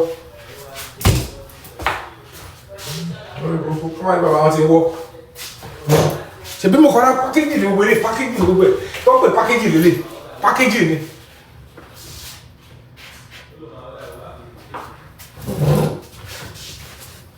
pákéjì ni gbogbo ilé rí pé bí kan ti mú wà tẹ́lẹ̀ bọ́bọ́ yẹn ṣe ló máa rìn wájú kámẹ́rà tó máa paná mọ́ mi lórí ibi tí mo wà tẹ́lẹ̀ ní kí ló lọ ṣe ń bẹ̀ yẹn yọ padà síbì mo rà mẹ́ǹtì mo sùn lẹ́lẹ̀ ilẹ̀ ńlẹ̀ ni mo sùn láti jọjọ́ ilẹ̀ ńlẹ̀ ni mo sùn tó bá fẹ́ gbọ́ lórí ọ̀rọ̀ Mohbad but Mohbad wà ní worst place jẹ́mi lọ òun wà ní mortuary it's temporary ọmọ send the video bọ̀ lọ́n jẹ́ kí n rí bí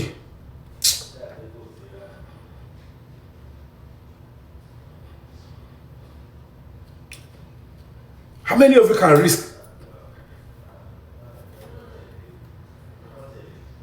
bọ̀ ìkọ́rọ́bù sùsù àwọn àkú tó pààyàn with core evidence ẹ fẹ́ máa downplay ẹ̀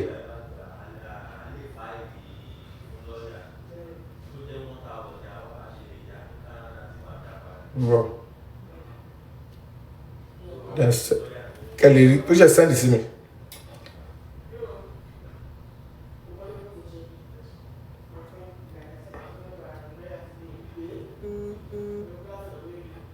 If you're in here.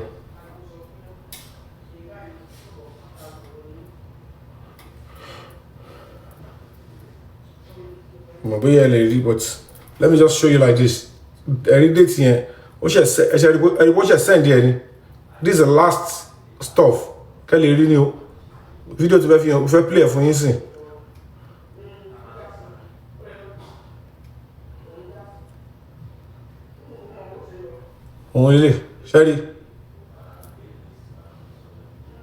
Sherry, video to play for you. Torí pé eléyìí kẹ́ wá máa wo nǹkan tó ṣẹlẹ̀ sínú ilé mi o. Mi mọ̀ pé má ti sọ̀rọ̀ dé gbélé gan tí mò ń ṣe cause wọ́n ti ní máa sọ̀rọ̀ but màá tún wá pè sí kẹ́ wá gbọ́ nǹkan kẹ́ lè má gbọ́ wọ́n ni.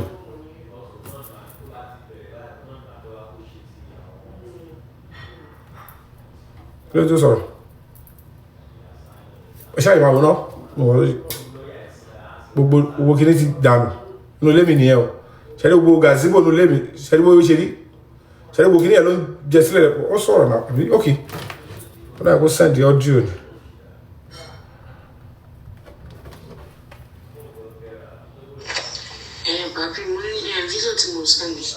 Ok ẹ jẹ́ send the audio yẹn ó send the or send the voice note in it.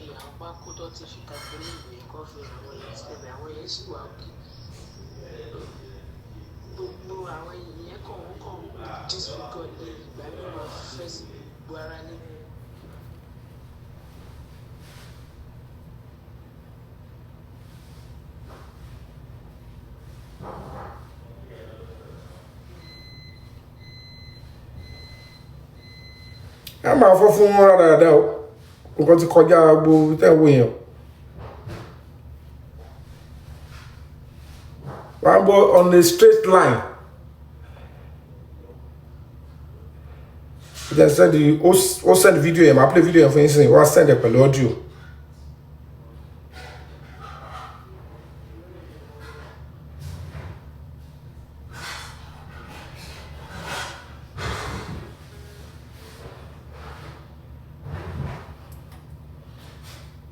Play over fún yín kẹrẹ.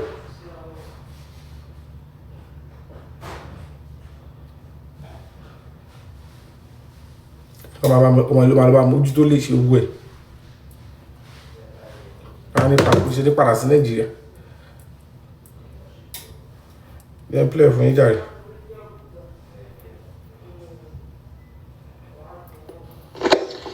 Bàbá mo ní fídíò tí mo send sí yẹn pé tó bá lè yọ gbogbo àwọn kinní bambú tó wà lórí àwọn kinní yẹn kó fi àwọn pákó tó ti fi tarpaulin bò yẹn kó fi àwọn yẹn sílẹ̀ àwọn yẹn sì wà òkè gbogbo àwọn yẹn kàn disfigure lé ìgbà mi ò máa fẹ́ sí gbogbo ara lé tí máa ń ṣe máa fi gbálẹ̀ gbọ̀n pé ó kàn máa stain àwọn ọ̀dà ilé yẹn ìdúró kéré tó kàn rárá rẹ̀ sí ni yóò ti sáré fẹ́ sí everywhere. Tẹ́tí ó ní gbogbo gazebo yẹn ó ti ń já ó ti ń bàjẹ́ ó kàn fẹ́ sí gbogbo ilé ọmọ yẹn ló wò tún lọ wo tún wá wo eléyìí o torí kọ́ bàbá sọ facility ni wọn. Látẹ́gùn yẹn bá ti ń fẹ́ ó máa fẹ́ ẹ̀yìn igi tó bá dẹ̀ ti ń fẹ́ igi ó máa so mọ́ wáyà yẹn tó bá ti ń so mọ́ wáyà yẹn póòlù yìí ti wíkì póòlù tó wà níbi ẹ̀gbẹ́ fabiyi street tó bá ti fà bẹ́ẹ̀ yẹn ó lè fa póòlù yẹn kí póòlù yẹn wó ṣubú tí póòlù yìí bá dẹ̀ ti wó ṣubú ó máa affect gbogbo àwọn. Now that is what they call sacrifice. I am only showing this so that the intelligent people will understand that if you are documenting, you know that struggles, fighting for freedom, fighting for the voiceless comes with sacrifice. Ẹni tí ò lẹ́rìí ọkàn tí èèyàn gidi ò tọ́ òun ló máa ń fi gbogbo nǹkan tí irú àwa báyìí tá à ń pàdánù in the course of a struggle tó máa ń fi ṣe yẹ̀yẹ́ tẹ́ bá wúrú wọn yẹn tẹ́ bá máa wọ àwọn ọmọ tẹ́ bá máa bí pẹ̀lú àwọn they won't be able to contribute any quota to any meaningful society because wọn mọ bí tó ti ń draw line. Mandela wasted ọmọ ẹ̀ ìyàwó everything lára ọmọ ẹ̀ kú kó tó dé. He went on with the struggle. He stood ground. One ko te body. Mandela said no. Those are the things that motivate people like me. Ebe mo ṣiṣẹ́. Ìlágùn mi ni. Iṣẹ́ fíìmù tí mo ṣe ni mo fi kọ́. Kò ṣe 50 million, kò ṣe 70 million mo fi kọ́. And when I did, no sumbe. But when I realized the need for me to sacrifice it for the cause of humanity, I did. Òun ló fi jẹ́ pé mi ò ní prize. Òun ló fi jẹ́ pé tèmi bá rí evidence tó bọ́ta yìí, I will take it seriously. Mi ò ní fẹ́ bọ́ẹ̀nù àtẹ́lù torí ohun tí fẹ́ jẹ. I will stand firmly and preserve the temple of justice, knowing fully well that all the parties involved, they have opportunity. Go to court. Go to report yourself. Okay, Oleni Erolopa, okay. And one of the beautiful things, it came with a date. So we have to download WhatsApp, no matter how long it is. To help more things will be seen. So I want them to take that step. Campus, we have even other credible leads. I want to get it. No, this the same way. Touch around, comfortably. I want to near dear. I want Jamon Coco. Hello, bag them all over. Share more battery or 3 seconds. What attempts it won't make it. So do you because when you support on your video, no label bad. See, when you call to boy to almost easy. Look a boy to call us only. Look a boy yet. See, I'm checking about the boy. Don't know your photo. Kill it. Don't be cocky. And my share Bukuti and not shake by. To be pervert the way of justice in mind. Look a boy yet. Hey, Binti. And one Binti Logi. And one Binti Logi were by. What you lost and one repeated. And one Binti Logi. What is Shossi? I'm my father. I want you down. My father. Look, Jenny.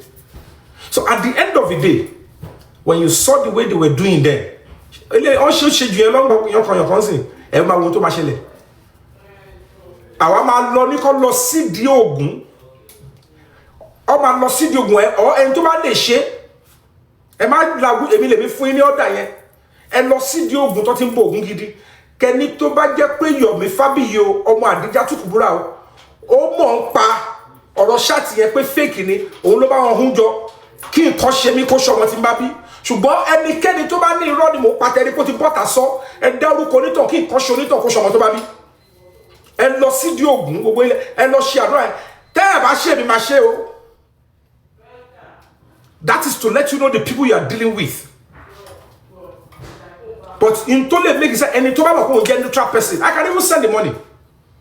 Ẹ lọ sídìí Ògún original Ògún onídùúró ni pé tó bá jẹ́ pé èmi o Lukman Abayomi Fabiyi ọmọ Adija Tukubura ni mo orchestrate WhatsApp chat yẹn àti ti Wunmi o àti ti Zobo pé mi ni mo wà ndie o pé mo bá wọn ṣe o pé fake de ni mo de bá wọn ṣe papọ̀ kí nǹkan burúkú kó ṣe mí kí má jèrè ara mi kẹ́ fi èmi àtọmọ mi sí kẹ́ dẹ̀ fi orúkọ any host kẹ́ fi orúkọ any host tó sọ pé irọ́ ni kẹ́ fi orúkọ ẹ̀ sí àtọmọ tó bá bí pé láàrin ọjọ́ méje kó ṣù tó kọlẹ̀ kó gúnláka yé kó fi ẹ̀jẹ̀ kọ́nà àméjì kó fi wẹ̀ kó dá kó ṣe wá ṣíbòṣíbò tẹ́ bá ti lè ṣe olórí ọmọ àlè níyò I will do it and you will know that you are dealing with some criminals.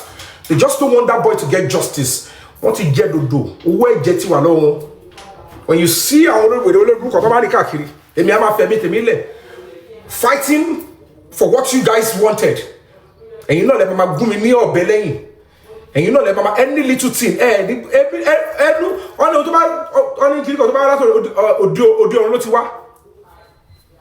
don't use. I don't know. I want to go with me. And no shell poto. And me funny power. I can shame. I want me only shame. One integrity. Please go and do it. Mo wa lo ibo ko se boya mo le lọ síbi kankan. Mo le se mo wa bi tí mo wà. Please. Thank you so much. Everybody said buy it. Koloshe. mo ti sọ orúkọ tèmi.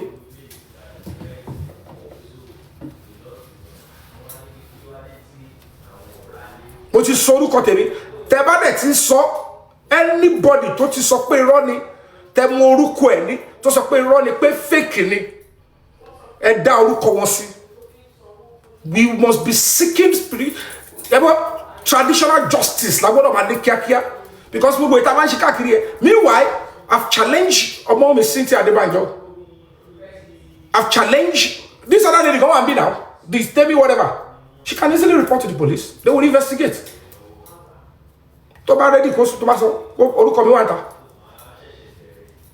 Pé wọ́n parọ́ mọ́ òun. She can easily go to níbí in this Canada. Just report. They will come in. Check her phone. Submit yourself for investigation. Alatiwo. You have alleged. She said they lied against you.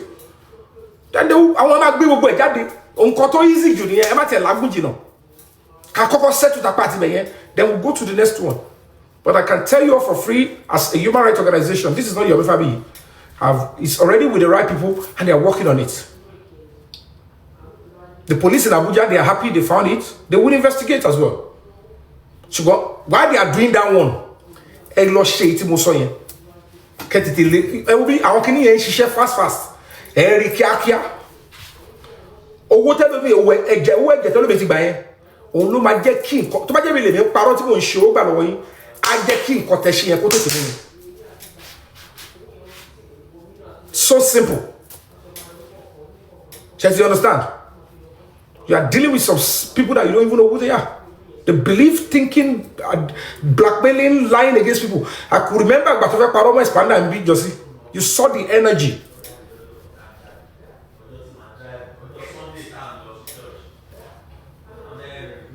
You saw the energy.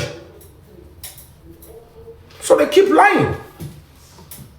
But I can tell you for free, we saw it, like every one of you. If it came true to me direct, I will defend it.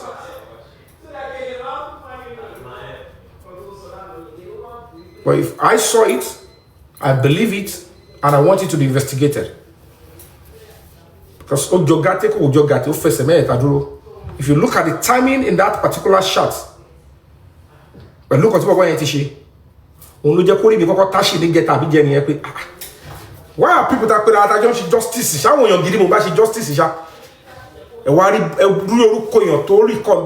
a very good day, what would be the reason then I should go to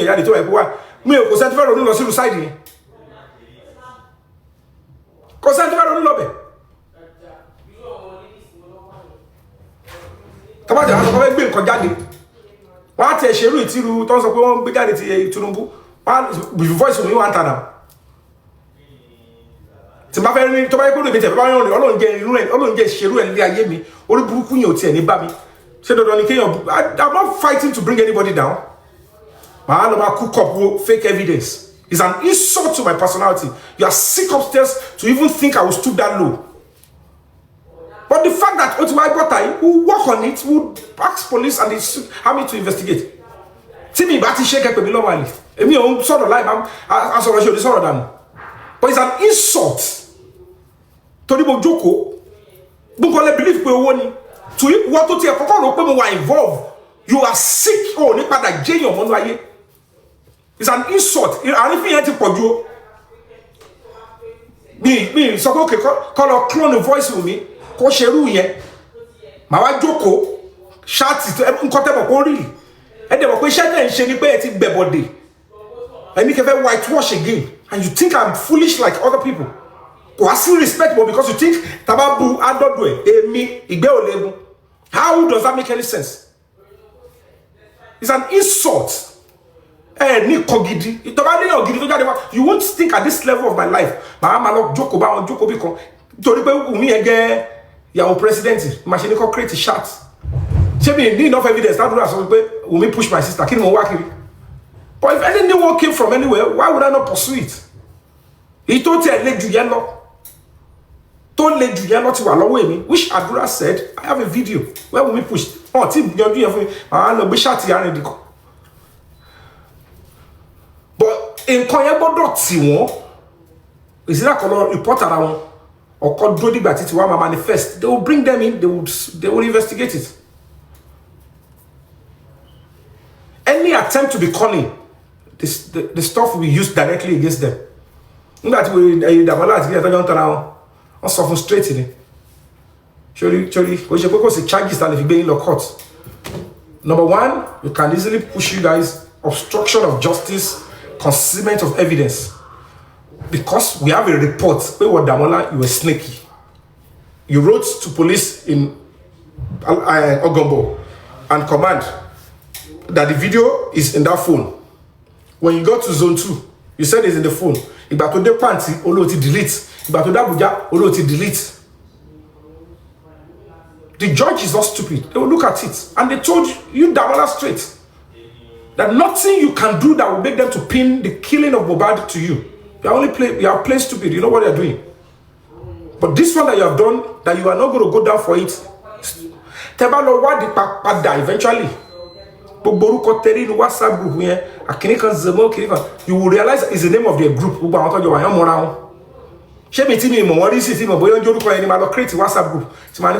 What's my business with that nonsense? If you are not saying the names, but the investigation is the name of the group. Exist. Me, there's no way I can be part of that. Body to know your photo. I want to be bad go at where someone that same picture to a lower. And people are sitting here and making a joke of a serious stuff. It's madness. People are donating. Me, it's level to engage me. Because it's a serious stuff. I wouldn't even need to be coming to social media to be talking like this. But and relying on anybody who is trying to support the movement. Stupid. The movement needs money. We call it money though. Abosini pa fuyo be fabiyi lo. Gbogbo tí mo bá play game everything mo ṣe gbogbo ẹ̀. Ṣé mi mo kon play game lórí TikTok tẹ́lẹ̀? When people are beginning to act unnecessarily, I say, okay, what can I do? This movement must not stop. I began playing games. How much you told me solution? I stop. I can't be doing this. What's impossible me? I am sacrificing so that I can get funds to move this movement. Because me, Mama is sort around me all the time. People want to do, but I want this terrible division. They've made it look like they've hurt people. And I'm being stupid here.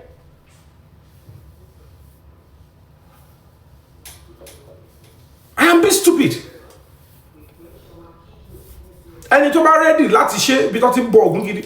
I come back put on tèmi, kémi tó ṣe tèmi, neutral person ẹ lọ ṣe. Deceive people with what? I am in court. Mo sue Inspector General of Police. Mo sue Commissioner of Police. Do you think it's a joke? Fẹ́ni tó lórúkọ. Challenge. Look at the way people are reacting. Now think about an Inspector General of Police against me.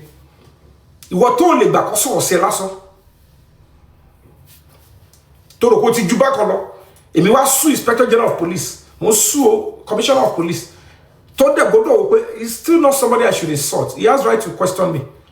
What are you doing? Do you know what this order of mandamus is? To tell a whole Inspector General of Police, you are not doing the right thing. Come and do the right thing. Come and do your job. How many of you can challenge them in a very formal way and you still want to be walking in the street of Lagos? So you now think when I'm seeing something, TikToker of anybody astray, and I will not be able to express myself. Should be pain that you're not doing the right thing in this boy's case. So it's pure nonsense. I'm the face of the organization. I will give the final order. gave the order to sue the IG to court. So most of these terrible criminals talk on the comment section. Along call Sha by Sha.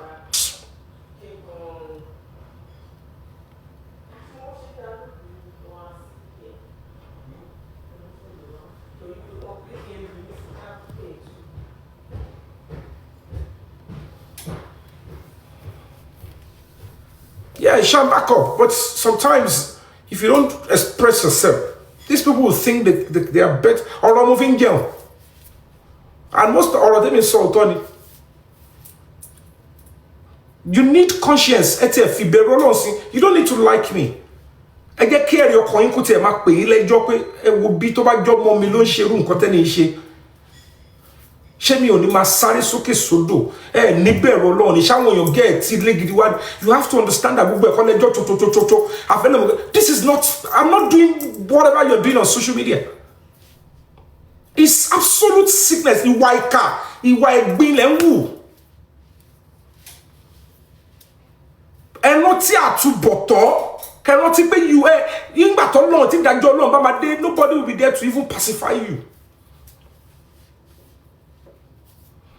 Look at when I go back to my page. This page is moving streaming. It's 2022. Mohbad died 2023 September. Look at the date I uploaded. Hello, what is it? Then they will still go around. I want to TikTok. I want to they are telling a known actor.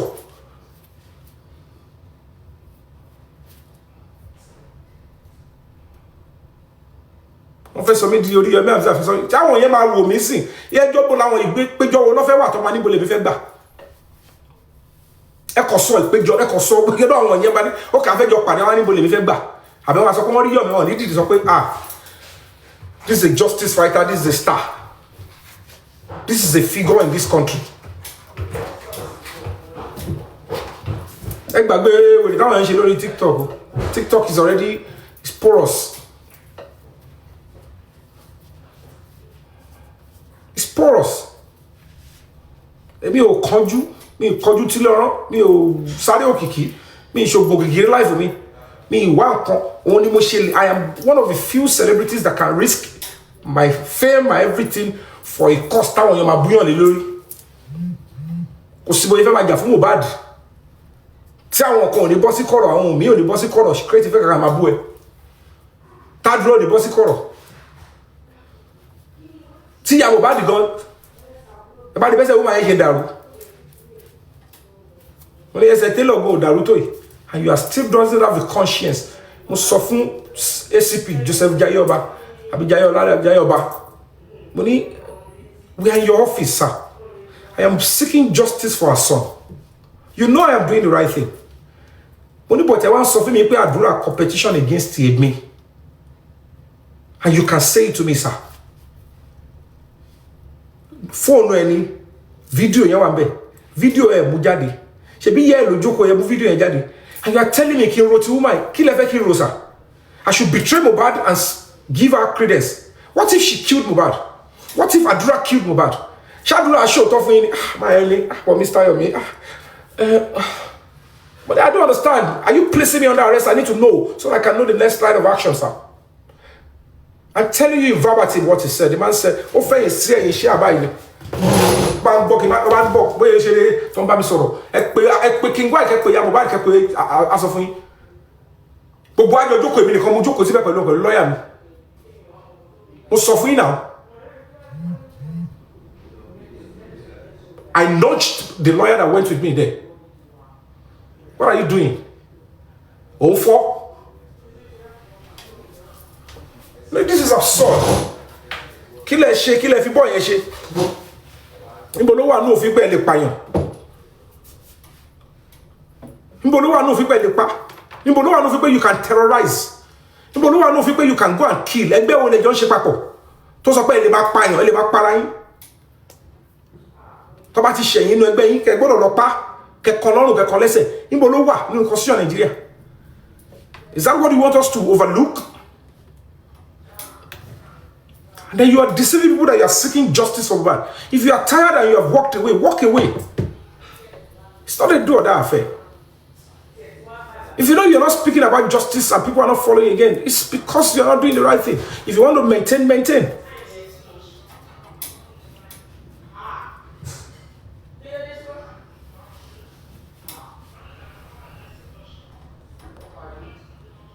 I'm going to still appeal. When it can be our Kenya, please do not stop. If you have more evidence, please bring it out.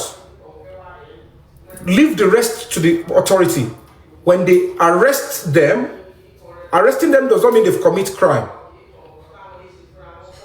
But it will help them to dig deeper. Because all you have helped us by publishing it out. Then they can go into it and extract it officially. They will invite her again. Because we are very close. When they bring her in, then they will know that because that is what we need in this case. Let's see the video. Adura will see the 10-minute video. In terms of chat here, what you make a mistake in interview. She, my mama interview seen in 2006. My mama wrote my joke chat. Maybe they thought if they put Latin's name, what is my business with that nonsense? It's not. I'm not bothered about that. I will hold up to it that yes, I said it. Latin team so he has said worse things to me. Evidence láti rán mi lọ ẹ̀wọ̀n. O kò lọ sí pàǹtí. Èmi ò mọ̀ pé ó ti dáná burúkú yẹn, ó ti dálẹ̀ for time fúnra ẹ̀ láìṣe mi. The same Latin ló ní kí n dáríjì. No serious condemnation. I'm not working for him. We're almost going to be in the same age bracket. And at the end of the day, look at the pain I carried. I forgave him. The same way you rubbished me when I was trying to put fabiyi to record. Like, excuse me, sir, what are you saying? But you are the one that gave me the address. How can I come out and give you fake address? He didn't allow me to speak. It's not in any way better.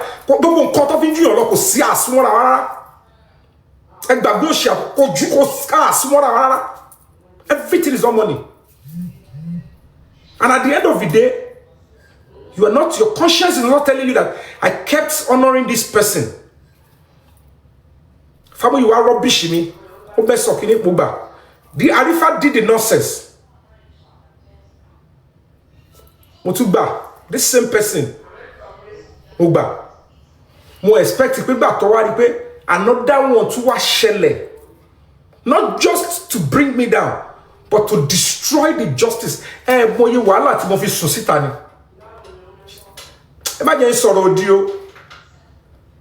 a father. Adult. I am close to becoming his grandfather. 18 years. Aburo Keji to Peter Levito is 40 years plus now.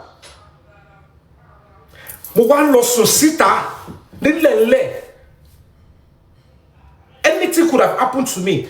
Meanwhile, this same set of group, and then forifying, and then funny energy, and full support. O dem bobashe yenge. O tu wan ro ewon si mi. O lo pa iro buruku banta. Fáwọn ọlọ́pàá CID. When they create division, when you start messing up with police that way, competition against ọlọ́pàá, there will be a particular order where, you know what, stop the investigation. When the public are ready, they will bring themselves together, then we can know who we are dealing with. I think that you will rubbish the force this way and it will affect us. And it was caused by him. These are the people that have the energy to start. I want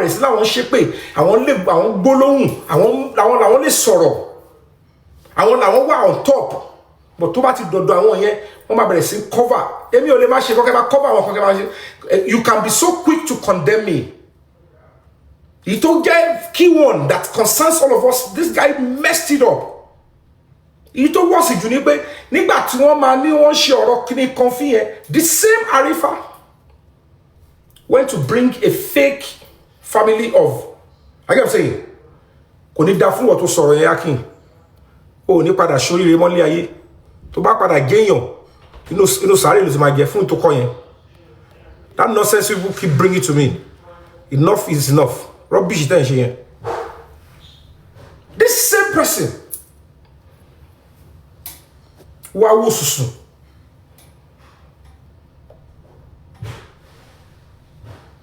Ó ṣe gbogbo tó fẹ́ ṣe. Ó pervert way justice. Ó wá gbé fake person wá.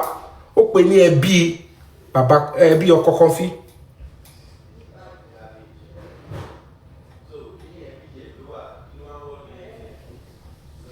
Mo ti gbé ṣépè kò ní padà yẹn ò lè jẹ́yàn mọ́ mo fi Ọlọ́run abúra lábàràbà ló máa bá kú kò lè jẹ́yàn mọ́ kó máa ṣe orí burúkú ọ̀tọ́ ń ṣe mẹ́yẹn.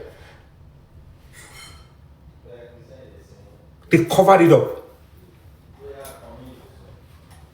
Wọn ò bá wí. What is going on? Ẹ gbọ́ tí èmi ṣe wàhálà on behalf of the public. Wọ́n náà report wèrè wọ́n ní Yomi ló ń ba ṣé àwọn jẹ́. Èmi ẹ wo level of insult. Kí ló fa gbogbo tánà díẹ̀? Now, as a human being, mo wá rí shots. Wọ́n wá sọ síbẹ̀. The fact pé Lady Temi yẹn ló wá ń béèrè owó. Pé we need money to pay Arifa. Rò pé iṣẹ́ wo ló lè máa ṣe tíru Temi yẹn lójú bóun ló ń béèrè owó iṣẹ́ tarifa ń ṣe. Whatever iṣẹ́ tí ò bá máa ṣe fún wọn, I am one of his major casualties. Kò wá ṣe pé mo jẹ́ major casualty, Kàrímọ́ fún rẹ̀ tó wá sọ yẹn ló gbé evidence tó ṣe lórí èmi. Torí gbà tó dé stage kan gẹ́ yẹn wò pé ẹ̀rí ọkàn ò lè jẹ́ kóun má sọ̀rọ̀. Ṣódà yẹn pé rọ́ ló ń pa fún òun ni. Ṣé bí wọ́n ló ń lọ síbẹ̀ yẹn tó ń sọ ọkọ̀ báyìí? Tóun jẹ́ òun wá believe pé òun tó ń sọ òótọ́ ni òun lọ ń engage àwọn ẹ̀fọ́ àwọn lè ti bẹ̀ pé CCTV tí Yomi ń ṣiṣẹ́ pẹ̀lú ẹ̀ má jẹ́ ó ṣẹlẹ̀ o àǹtí mi ẹjọ́ ẹ má bínú. You now expect me pẹ̀lẹ́yìn tẹ́lá jọ ń jà fún justice tó bá jẹ́ mi lọ́mọ yín àbí mo jẹ́ ọkọ ẹ̀ àbí mo jẹ́ ẹ̀gbọ́n ẹ̀ àbí mo jẹ́ àbúrò ẹ̀ tí o wá rí pé lára àwọn tá jọ ń ṣe papọ̀ pàápàá àwọn tó máa ń gbé ẹni yẹn sábẹ́ wọ́n wá ríru evidence yẹn. Look at what they are doing. Wọ́n ní fake ni. I'm reading your message, Wyberry. I know they killed Mohbad. I know they broke his neck. Kò ṣe pé wọn mọ̀. Àti bá case dem want mọ̀ power major ni. I now saw the way they were. Wọ́n whitewash it. Wọ́n fọwọ́ ra lórí. But ito bá jẹ́ any other person ni wọ́n gbọ́ irọ́ pa ẹ̀. Wọ́n bẹ́ jáde. Ẹ wo ẹ̀rí ọkàn yín. Ẹ ń ṣèyàn gidi. So think that my life will now depend on people like you. My future will depend on people like you. It's because you are delusional. And you can stop putting me in the place of whatever they are doing. Because since don't let disturb me, I am forging ahead. After today, I'm forging ahead. Because see, Tajabambo into my small benny. It's shut down banny. But I need to speak my truth so that you can know. You want to get that is what you follow. Don't excite any. Don't get my gain on here. Please go with them. Tobacco and your come, we move forward and we'll get to where we're going. Tabati Shedo. We're moving on. But I know certainly there are people here. What they are doing is they are not in competition with me. They will never see me as a problem and they will continue to stand steadfast. Yes, Daguro, my vision is totally different from this. And the reason any setback, the reason why you think they're giving setback is because we keep giving them credence, giving them audience. They can't do anything again. We've got to move forward. I am not asking for too much. Please, I'm calling you to order. If you are a fighter, you are genuinely seeking justice, and you are a figure, a high figure in this stuff. This boy used to come to you, pamper. You need to condemn what he has done. Look at this revelation. Coming to say Irani Otoni is a different, it's not even necessary now. He knows how he used to shout people's name. But maybe they have some secret together. He's not willing for it to come out. Because that boy has done too much. I already wrote petition against him to the FCID and to the National Security Advisor.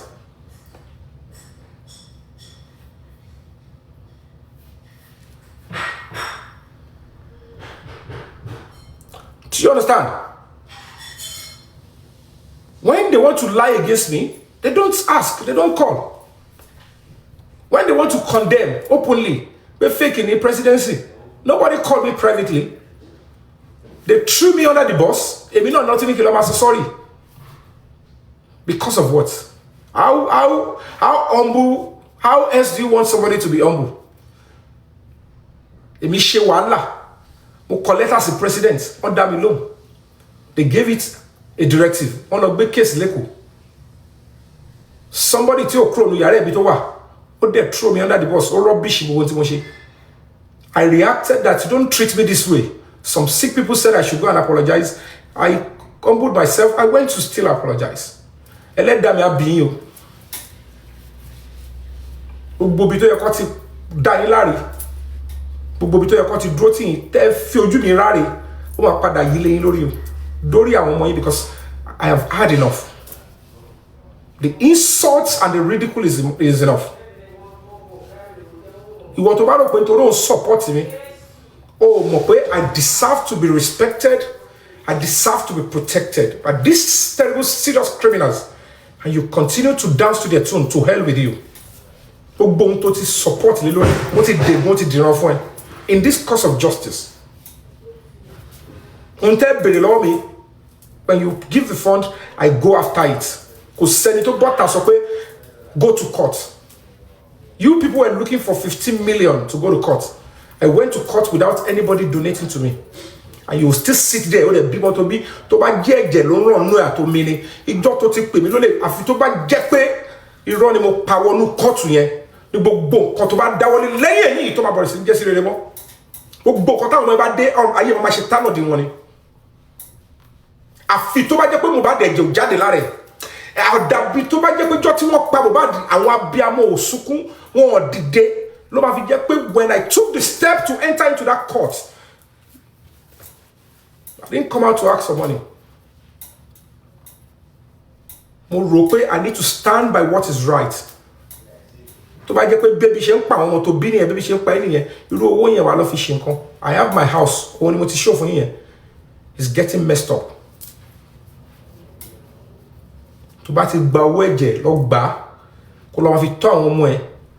Lọ gbà kó lọ fi kọ́ ilé, lọ gbà kó lọ fi ra kọ́sùnú ilé ẹ̀. Ìjọ tí kama baba dé togun to tege tomi tino will deal with you. I have sacrificed a whole lot. Me plan láti wá bí tí mo wà yìí. Me decide pé mo fẹ́ wá bí tí mo wà yìí. Mo fi gbogbo nǹkan tí mo ní mo fi búra. Me plan ẹ̀ mi ro. But I take it upon myself. When they put it before me that you have to stay here, we have to do it, I said, no problem. Face. I didn't come out to show my weakness. I did not stop. I still went to court against them. So to now think at this stage of my life, which my life day, me fear so clone the voice in me. Torí kí lè ṣe kíni. Kọ́lé mọ̀ kí mo jà fún justice ní jọ̀wọ́ sí jọ̀wọ́. Bí Nàìjíríà ṣe tó lé ní. Tó bá ní kó dárúkọ èèyàn méjì tó ṣì ń jà fún justice for Mohbad. Ẹni tí ó bá ti dárúkọ èèyàn Fabiyi mọ̀ ó mọ̀ pé nǹkan ti máa ṣe. So kí ni màá fẹ́ máa parọ́ fún? So I will now go criminal. So tí bá ṣe kíni yẹn, èmi tí mo wà nù court. Níbo mo wá ti fẹ́ lọ lò tí bá ní mo create WhatsApp chat. Owó wèrè mo fẹ́ gbà. Ṣé nítorí pé ìgbà tá fẹ́ ṣe billboard WhatsApp chat jáde ká tó ṣe billboard. Ó ṣe WhatsApp jáde ká tó wọnú court. Court to tower here, be mo kàn lọ yọjú síbẹ̀ ní pé ẹ bá sùn ẹgbẹ́ wù mí ẹgbẹ́ bàbá Mohbad kò ní evidence ta kó lọ bẹ̀. You are sick upstairs. I'm not in your level. Tí bá ní evidence o nígbà case any court. Tá bá ní evidence ní challenge mo ní sue inspector general police tó ṣẹ̀ṣẹ̀ ìgbàṣẹ́. Ibi kan lẹ́wà tí wèrè kan sọ pé ẹ sue IG tẹ́ bá rí yín ní court ṣé mo dá lóhùn. Ìwọ wá ní wọ́n wá justice. So mo ní di ṣáàtì eléyìí sí nǹkan tó wọnú court èmi tí mo ti wà ní court àti fẹ́ bẹ̀rẹ̀ ọ̀fẹ́ hearing máa jáde àfẹ́ ṣe hearing on the 17th. So what will I need this one for at this time? And somebody will deceive you that I'm part of which nonsense? Hey, you know I am a human rights consultant. I'm a human rights ambassador. Kò ṣe pàǹtí. Gbogbo nǹkan lówó kì í gbọ́ràn. Everything is not money. Money is essential for struggle. But gbogbo ẹ̀kọ́ lówó aṣọ tí mo ń wọ̀ yìí mo ń pààrọ̀ láti jọjọ́ yìí. Gbogbo nǹkan tí mo ní òun ló ti ẹni bóyá ebó. Ṣé mi wọ̀ ẹni lọ́wọ́ mi every day? Mo sínú àpò tó package fún yín. How many times am I going to tell you? Mo ń bọ̀. Mo dábọ̀ kó fẹ́ pé ọ̀kan láti nǹkan. Torí gbogbo wèrè tẹ́ ń ṣe yìí, mo mọ̀ pé you want to do your evil. Gbogbo jẹ́ pé ọmọ ẹ̀kẹ́ gbọ́. Mo kàn fẹ́ kẹ́ gbọ́ ni o. I'm not supposed to play this, but I'll play it for you to see. Because I have a case on the 17th. Ọlọ́run jẹ́ kọ́ ọmọ ìgbàgbọ́.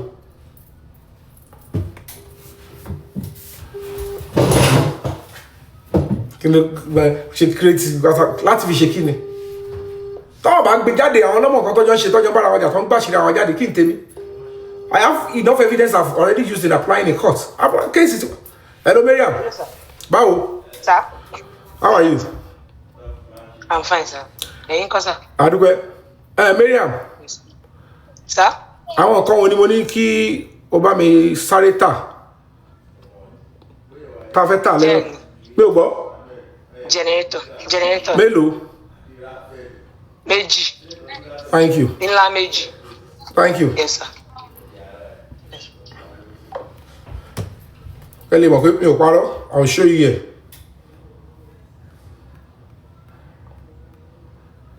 Òun ló sẹ́ndì kí ní ẹ̀mí èjì sí mi. Ẹ̀ríkìní generator ni. Because at the end òun lẹ́rí tí wọ́n ní kó tàì. Ṣẹ́rí kò ṣe kó bí yára kìíní. Ṣẹ́rí bẹ́ẹ̀.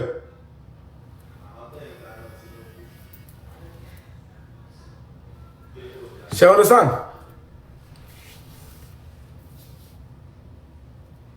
That's to tell you. Èmi tí mo lè lọ máa play game. Tí mo ń gba insult. Initially, mo wá kọ́ sọ pé irú èmi mi lè máa play game. Ìgbà kan wọ́n tẹ̀lé mi ìṣẹ̀lẹ̀ wá sórí TikTok. Justice Mohbad ló gbé mi lórí TikTok. Ẹ bèrè lọ́wọ́ that guy tó pè mí wá yẹn. Said I will not come. Mo ṣe ṣí TikTok eléyìí tẹ́ ń wò yìí. Mo filẹ̀ bẹ́ẹ̀ ni. No. My PA said, sir, when you have a team, any social media to buy jáde as a celebrity, I gbọ́dọ̀ bá wọn ṣí. Mo ní I won't. Wọ́n dẹ̀ ṣí ń jọ yẹn. Ó gbé wá. Wọ́n ní kí n wò. Wọ́n ní ẹ play office Mohbad mo like one yìí. Mo dẹ̀ I play ẹ̀yọ́ ẹ̀wọ̀ àmẹ́. Ìkejì. I left the account. So when the guy came to call, ó ti wá pè mí severally. Mo ní no. There is another lady tell me Ìdòwú lórúkọ ẹ̀. Ìyẹn máa kéèké Mr. Yomi, please come. Mo ní no problem. Me sí lórí TikTok tí mo ní mo fẹ́ join Justice Mohbad. But mo fẹ́ padà. I want to fully enter into it. And the reason why I did that was because me lè máa ṣe competition pẹ̀lú Ìyábọ̀. She never started Justice Mohbad ahead of me. But I just like, no, it's not a competition. And I stayed away. When I had no longer Justice Mohbad, Karimon saying, Jalo Shele, Ginicon said, no, this is pure nonsense. I need to come in. This case is going to nosedive. My heart is in the struggle. But Mumora mi pe timbati le tara bonkon mi ò ní padà. Tá bá dé liru àwa tá lè face e báyìí. Mohbad ò rí justice. Àwa tá lè face ìjọba tá lè má bá wọn gbé wọn rìn. Àwa tá mọ̀ pa lè jà fún òótọ́ náà la lè face irú case. Kò ṣe ẹni tí ò ní nǹkan kan background. Bó ṣe lè ṣe sé mi ó yàtọ̀ sí bó ṣe lè ṣe náà because someone pé messing up with me physically is like directly attacking the American embassy. attacking the German embassy, attacking Amnesty International, attacking Nollywood, attacking the ICOBA. So what in and then in spite of that, I pushed further. To buy people more announce just single one-man protest, one man disrupted. But in spite of that, police came immediately. The PRO of the Abuja police led the team to come and attack me.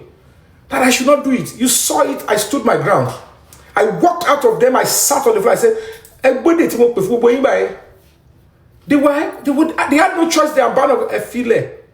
The best of Jobani, control crowd, control crowd, mobilization, I mean, you mobilize crowd, then the rest natural people will come in.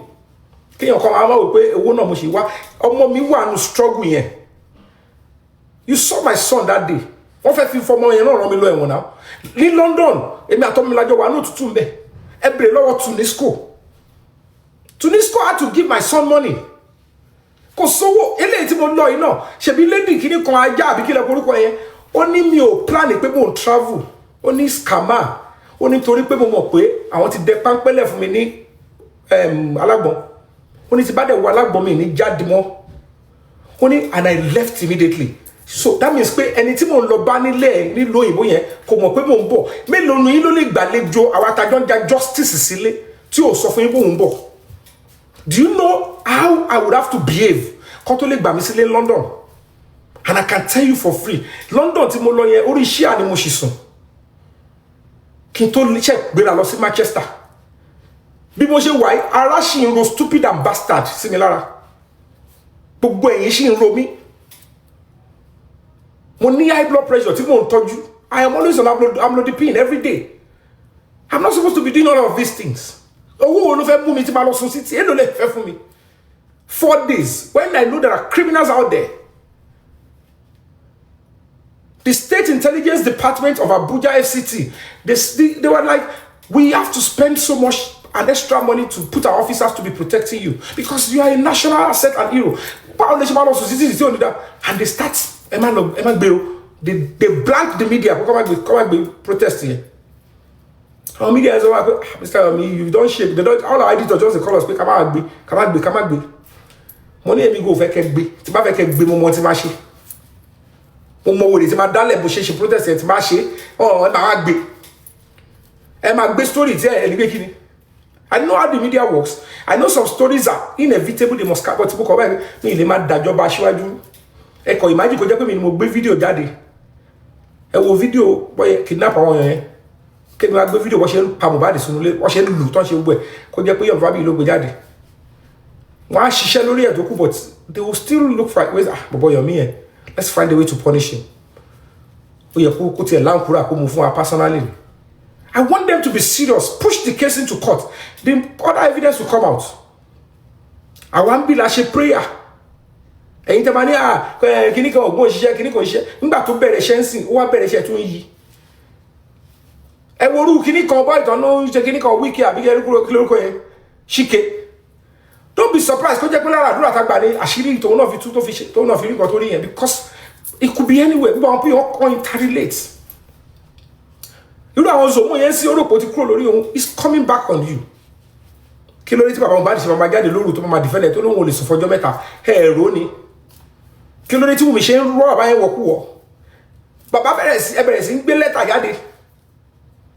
Ẹ ló ṣe gbá ó ṣàwó òun náà máa gbé nǹkan jáde gbá tóun náà ti gbé ti jáde ti gbé ti ẹ̀ jáde ti gbé WhatsApp ti ẹ̀ jáde òun náà máa gbé ti jáde tó involve Zomo ṣé àwọn tí ò sínú group yẹn ẹ wá ń yí lémi lórí pé kí lémi mọ̀ tẹ́jọ́ ṣe bí ìmọ̀ gbó wọn yẹn náà àwọn tó wá ń di ọ̀rọ̀ yẹn mọ̀ pé òótọ́ ni pé that chat is real àwọn tí ò fẹ́ òótọ́ àwọn alábòsí àwọn ọ̀tá yín the criminals amongst us that are already been they've sold their heart to enemy the devil wọ́n á máa tàn yín because they know you don't have a mind of your own.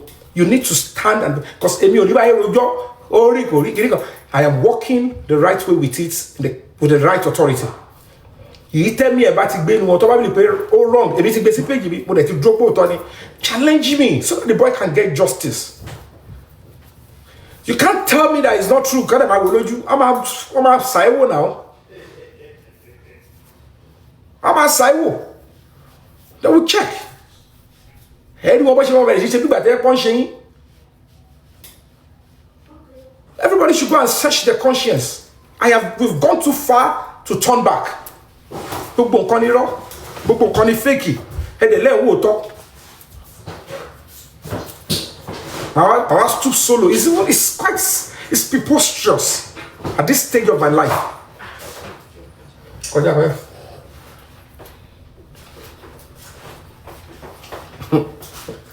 Hey, my ususu, my lord, hey, rada. And you know the work all between you. Tani mo fẹ́ fi impress. Ṣé tó bá ní kí mo wá ní court ní àbí kíni? Àbí tó dá ní evidence that gbé lọ court already against the woman. Àbí tó bá evidence tó bá gbé wá against the woman because with the 3 seconds video, wọ́n máa ní kọ́lọ̀ arrest àdúrà. Wọ́n máa gbé video jáde kíni máa sáré lẹ́ẹ̀dẹ́pẹ̀dẹ́ fún. What's my business with that nonsense if it is not real? Why would I be involved in such nonsense? And when they came together, one more agents to come out and tone it down because of running, so that the public will not go after it. The authority, but with or without you discussing it on TikTok, we are working on it and doing the right thing. And I want mama be warning. Titi to ma fi re won, o ma re àwọn ló ma padà re. Torí ìlú le mi njà fún. Àwọn làwọn hu àbàjẹ́, àwọn ló fẹ́ ká ṣe wọ́n bọ́ta. Kúnlé.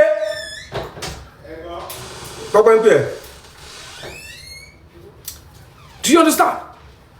But look at me. Hey,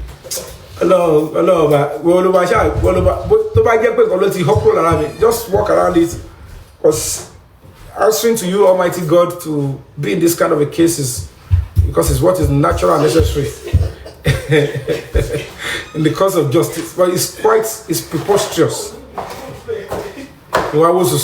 Do I look like a criminal? Can you ever achieve?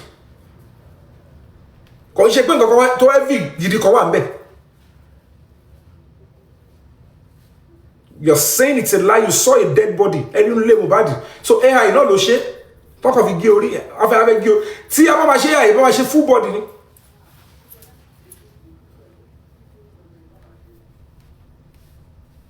I want to jump on shepherd one of us go running.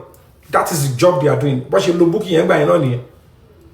To let me learn Nicola G. Emily Didije Bami. Because if they won't go now, to Yangwa. Koye?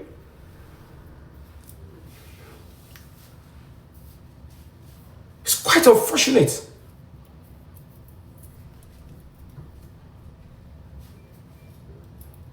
Quite sad though. And I don't know how many of you are still looking for justice. It really is.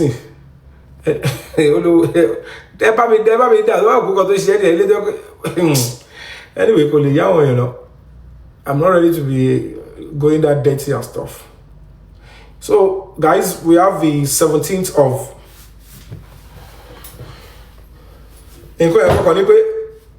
I might not be. Oh, you can lose more. I will not give that chance again because what these people do is how lose more. They can target on here. That's the best of M1 here. Talo sumo your me.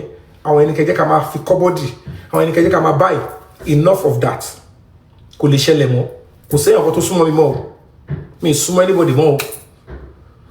Anybody to ban support in Timoshe, normal Nigerian, to mo pe eri okon support ntan se.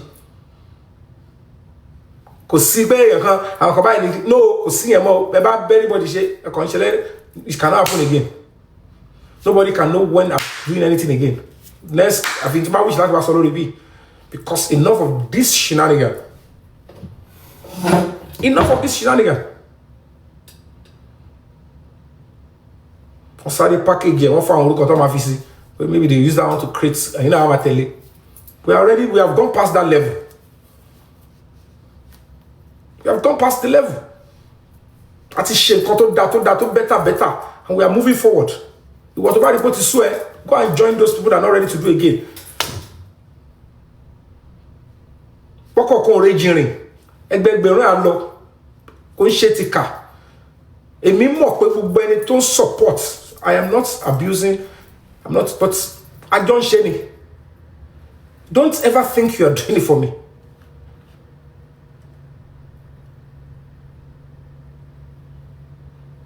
Kò sí gbogbo ta fẹ́ ṣe tó ní risk inú èmi náà ni tẹ́ bá ń lò pókè nǹkan máa wá sọ́dọ̀ Yomi o iyì kan máa wá sọ́dọ̀ ẹ̀ ṣé àwọn ìkà àti ibi àti díngà tó wà ń bẹ ṣé kò kọ́gbọ̀n sọ́dọ̀ mi ni. The fact that we are openly even going spiritual tọ́wọ́ máa sàn kọ́ padà orúkọ ta ló fẹ́ dá they will be facing me. Tẹ́ bá dẹ̀ wo timing ní ṣáàtì yẹn you will realize that it was a time when the Olórí platform and Paparano platform were on top of their game seeking justice lójú méjèèjì. Tó bá jẹ́ pé nǹkan tí mo wà involved ni I'll put my name now. I'll put my name. I will readily put my name. So we just have to move forward. So any of these criminals that they claim have been close to me, they are not close to me. That's what they do. One minute to recruit one. Hello, I want to tell you, hello, buy away, hello, buy one off. The likes of Monjolo and bow for pressure.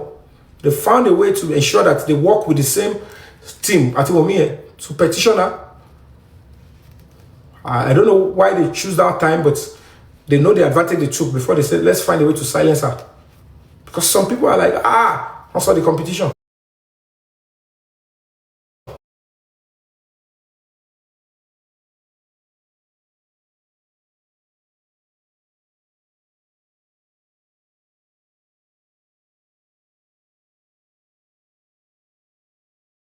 Working on the case, you want me to go down. It's because they want me to be discouraged. They want to work for them to destroy the case we are doing in the court. Because of the cause of justice so bad. And you want to say about Wege so that we will draw the case in the court, Abi, so that the interest and justice now and the lenity investors Kukudan. Well,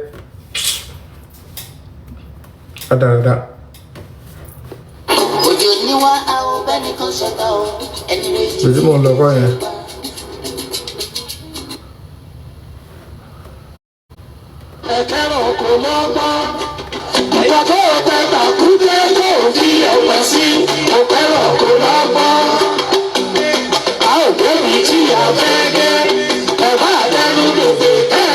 Fún wọn ní bíbọ̀ wọ́n sì gbẹ̀mí ẹ̀ wọ́n pa ní ìpa ìfọ́nàfọ́ṣù wọ́n pa bọ́ ṣe pa àwọn èèyàn nínú igbó yẹn ni.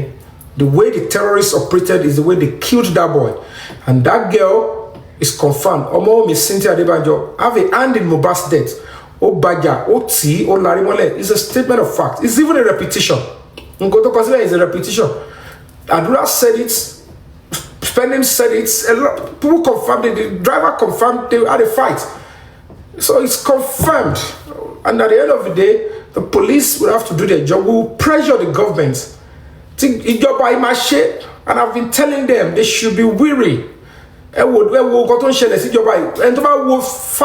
months ago, it's costing to victory. Actually, it's costing to victory. But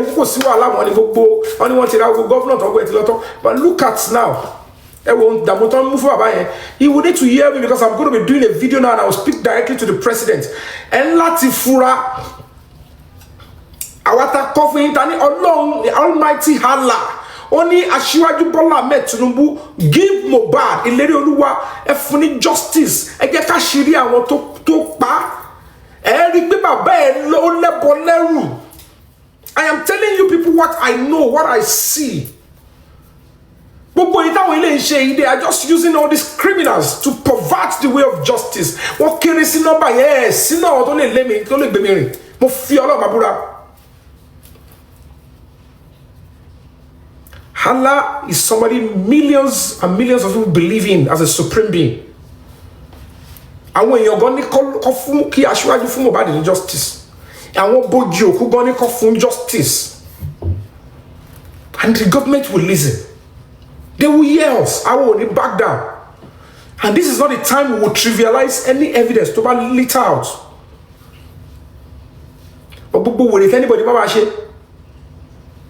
mi ní kéèyàn kó má ṣe kíni kó má sùn rárá mi ní kí Gàmbàrí má sùn rárá ẹ má dọrúkọ bàbá tèmi mọ́.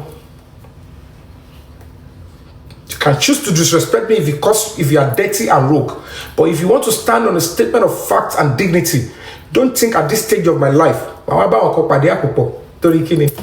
I have a bigger and credible evidence tí mo ti gbé lọ court kíni pàǹtí ìtọ́fíìsì bẹ́ẹ̀ àkàrà kún aṣọ gbági ni.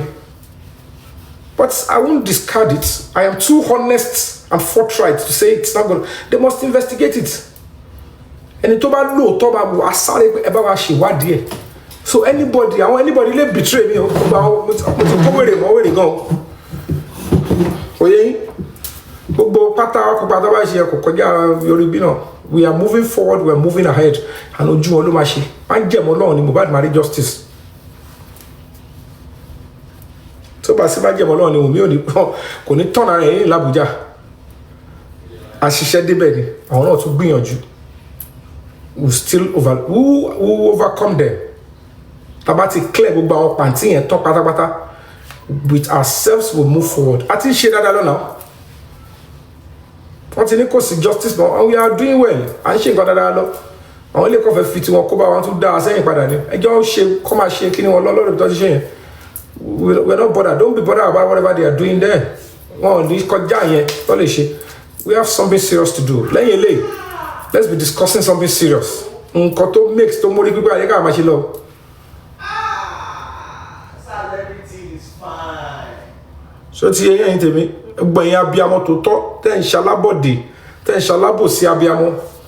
all of you that believe in the cause of justice, you would continue to let's go on here. Àwọn yẹn ń ṣerú ìjà tí wọ́n lè jà ọ̀ṣìn wẹ́wẹ́ làwọn yẹn.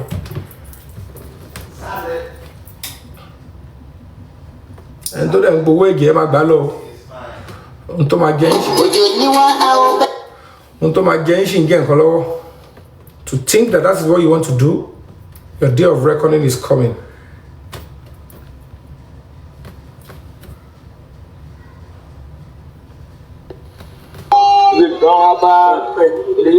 Ìrèlé Olúwa káwọn bá sọ ẹ báyìí ṣe báyìí lọ lákàáyọ ṣùgbọ́n lè kọ́kọ́ túlù ló lé fẹ́jọ ìdáṣọ́ lé kúmọ̀kúmọ̀ kóra kó sọ̀kù sẹ́rẹ̀ nítorí gbogbo ọ̀tọ́ náwó nùkú ìrèlé Olúwa àlọ́ba Mohbad ọmọ abọ́sẹ̀kì báyìí òkú lákàáyọ ṣùgbọ́n lè kó wá bá wọn ṣẹ́gun tó ṣẹ̀ṣẹ̀ ibikíbi tó ń lò wá ọkùnrin lọ́mọdé àgbàlagbà onílẹ̀ àlejò ibikíbi tó ń polé wàtọ̀ ń jẹun lọ́wọ́ tó ń sùn ló ń ṣeré ni tó ti rò pé òun ti ṣe nǹkan òun ti ṣe láṣẹ pé òun lákàáyọ ṣùgbọ́n ibikíbi tó ń lò wá báyìí àṣírí tó wà nínú ẹ̀ tí kò tu wo lákàáyọ kó wá lọ dá lápá ó dá lẹ́sẹ̀ ẹ̀sìn ló fara ní lákàáyọ ṣùgbọ́n kó mú nǹkan ẹ̀ lọ báyìí kó mú nǹkan ẹ̀ lọ kó fẹ́ràn ẹ̀ yíyẹ kó fẹ́ díẹ̀ pàṣẹ kó faṣọ ẹ̀ dààmú mọ́ṣúárì kó faṣọ ẹ̀ dààmú mọ́ṣúárì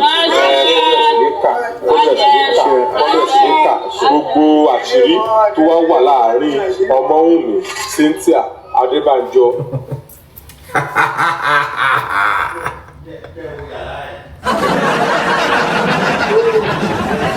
Gbogbo àṣírí tó wà ń bẹ máa jáde. Ẹ̀yin tèmi wọ́n pariwo ńgbà tá fẹ́ bí ajá sógun. Wọ́n try ìgbà yẹn. Ẹni pé lẹ́yìn ìgbà tá bẹ̀rẹ̀ sí ń bẹ ànábì ń bẹ. Ànábì ń bẹ wọn. Nǹkan bá wọn. Ìmí ibi tó ọ̀hún ní gbọ́. Ọ̀hún ti tọ́ bá tó bá lọ. Ìyí tẹ́ bá rí pé kò tí ì pánsìn torí pé like kinetic energy ó mọ àwọn nǹkan tá a máa ṣe àti ṣe márùn from méjìlá promise ẹ ká tún ṣe abáfi méjì kún sí ẹ jẹ́ ká kóbo méjì sí ẹ rí fíìmù kékeré ní ṣáàtì tó gbé jáde yẹn kékeré ní scott kìíní tó gbé jáde kékeré ní ìjà tó more will still come out wọn ò ní mọ̀gbà tó máa ṣe wọ́n a máa ṣe wọ́n sinking ṣe báyìí tó máa fi máa cause àwọn they are just mortal bodies nígbà tí mo bá di fún ẹ gan ó ń kí àwọn gbarumọlẹ ẹlẹ́yìn pé ẹ ṣe bá mi lọ sí kọ́ ti jáde the more you keep to firing ẹ bá ń fire ibikíbi tó bá wà èyí tó máa dìde ní wọn tó máa gbé jáde irú voice tó wà nù kíní yẹn voice note tó wà nù kíní yẹn tàbí inú ṣáàtì tí ó wà kíní àwọn zomo yẹn wọ́n sì máa gbé jáde more will come out ẹni pé lẹ́yìn ìgbà tó sọ̀rọ̀ kíní Wùmí yẹn ló fohùn lẹ̀ you will see Let's put pressure. I'm a one one. Imagine, imagine. In tomati eshula lugru to ma lo tobo lopolope. Ah, pa down to ma lo gbejade o ma gbejade.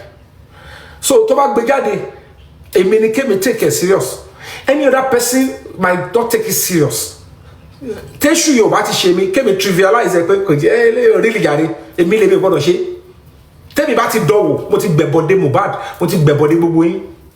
Because èmi ni mo ni vehicle láti push here lọ sọ́dọ̀ àwọn tó máa fi ṣiṣẹ́ tí justice máa fún Mohbad. Èmi la assassin gbọ́dọ̀ mú. Hold on. Hello sir. Yeah, I sent you the letter. I need you to sign it. Okay. Okay. And also, who won the money, man? All right, sir. Who won the money? All right, sir. No, all right, sir. I'll get back to you shortly. I sent you the letter now, and I want you to I'll peruse it. tell it to me. All right, sir. All right. Okay. All right. Thank you. Bless you, sir. Thank you.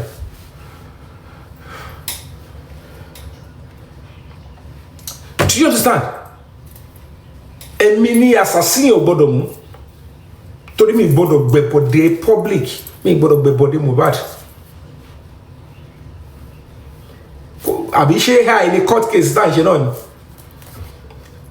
Gbogbo platform tó ti lọ pe presidency, platform tó ń lò tó fi ń pe gbogbo ẹ̀ nírọ́.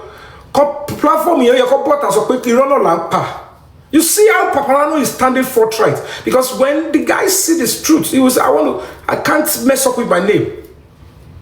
Because he will look at it and say, how can I be this intelligent and see something real like this and still call her? Even if I disagree with him sometimes, we still tend to mend sometimes. Hello? Hello, sir. Good afternoon. How are you doing? I'm doing alright, sir. How is everything over there? Oh, thank God. You don't need my attention now, Abby. No,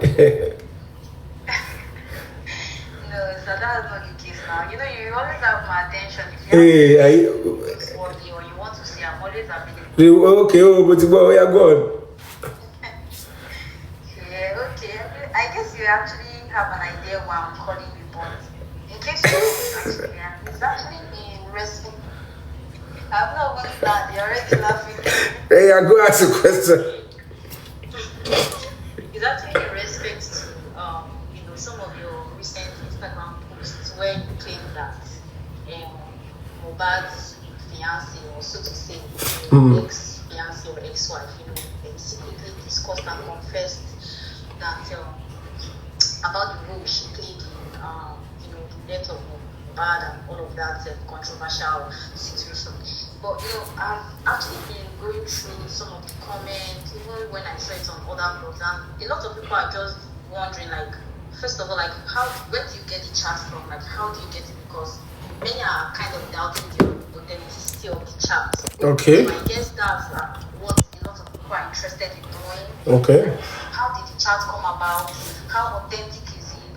And how come you are just though I know that you all continually talked about the issue in the past, including when the brother sent you that incriminating video. But I think for this particular evidence, the fact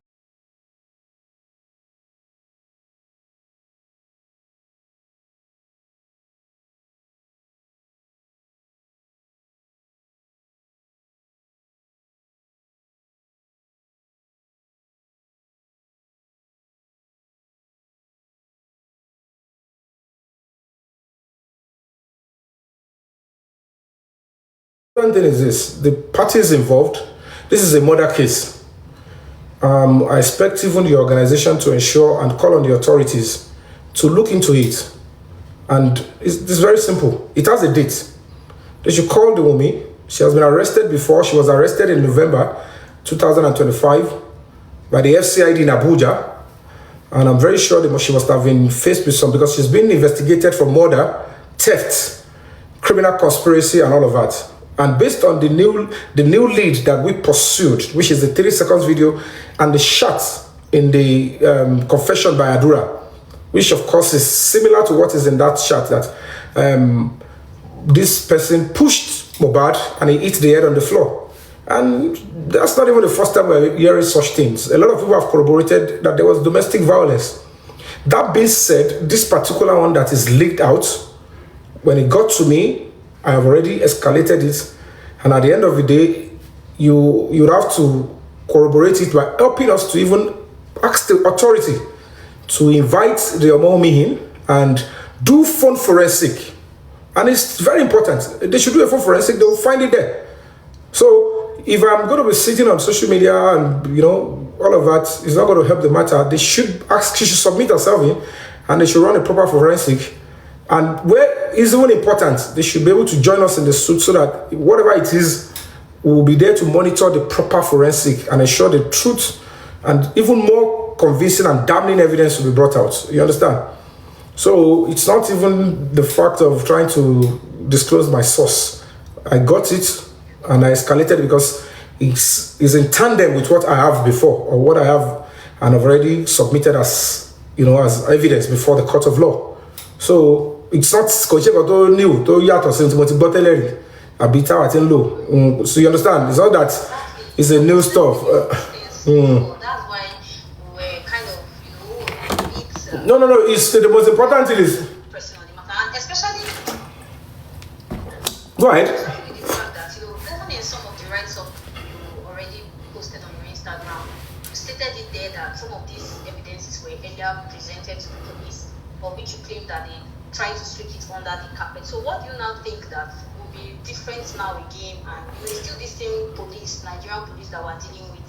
Yeah, I don't know how much Yoruba you hear, but any issue at Tenumoro cooking, you know, most of the justice that people seek and they get, it doesn't come on a platter of gold. You have to be persistent. You have to risk your life. You have to risk your everything. When they see that you are damn serious and you know what you're fighting for, and you know clearly what you're pursuing, they would definitely look into it. And we just got to keep praying that we are already in court.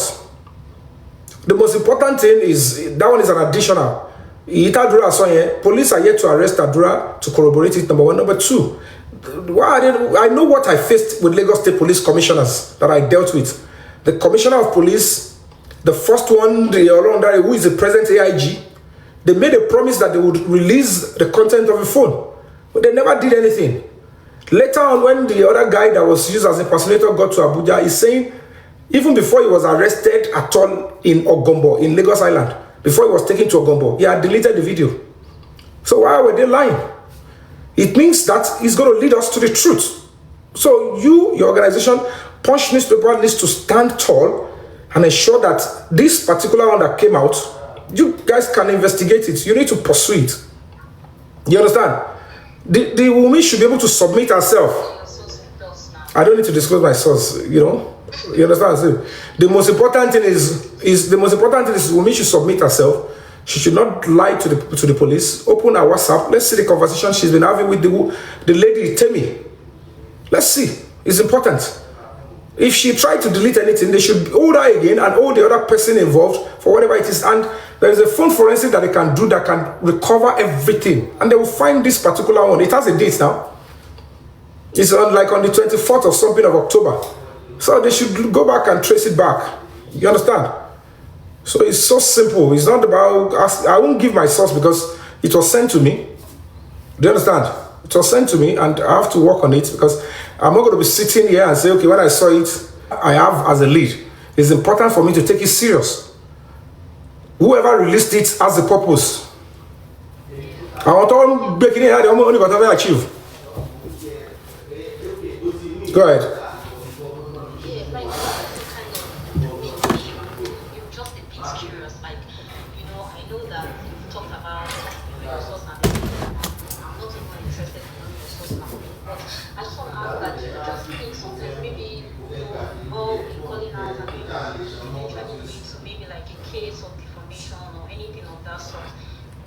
You already, like you rightly said, it's possible even if they decide to reinvestigate now, further investigate matter, it's possible they get hold of the lady question, get hold of her phone and do not find many of this evidence, maybe because they might have been deleted or so.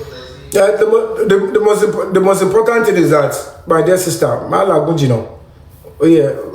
don't know how long you've been in journalism.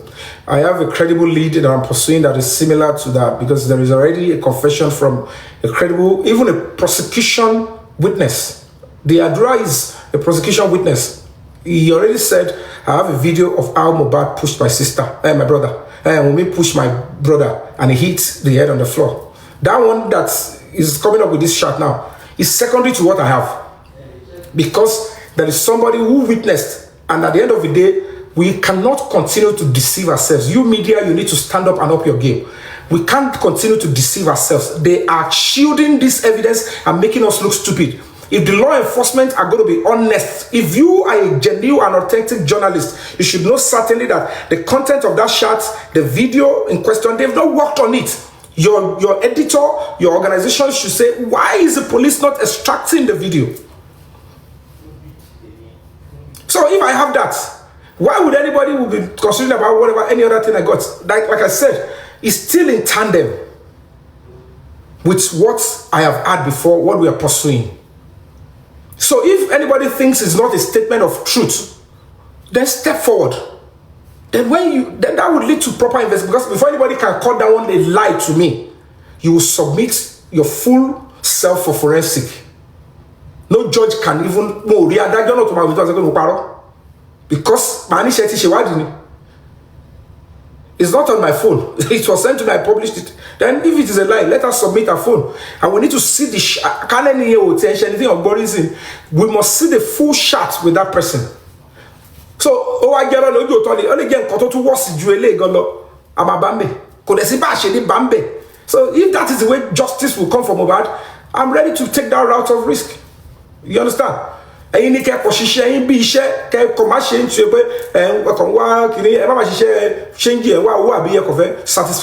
Satisfy the temple of justice. I'm not denying myself. I have a name, I have a face. It's on my page. So nobody will ask me to bring it down. I get what I'm saying.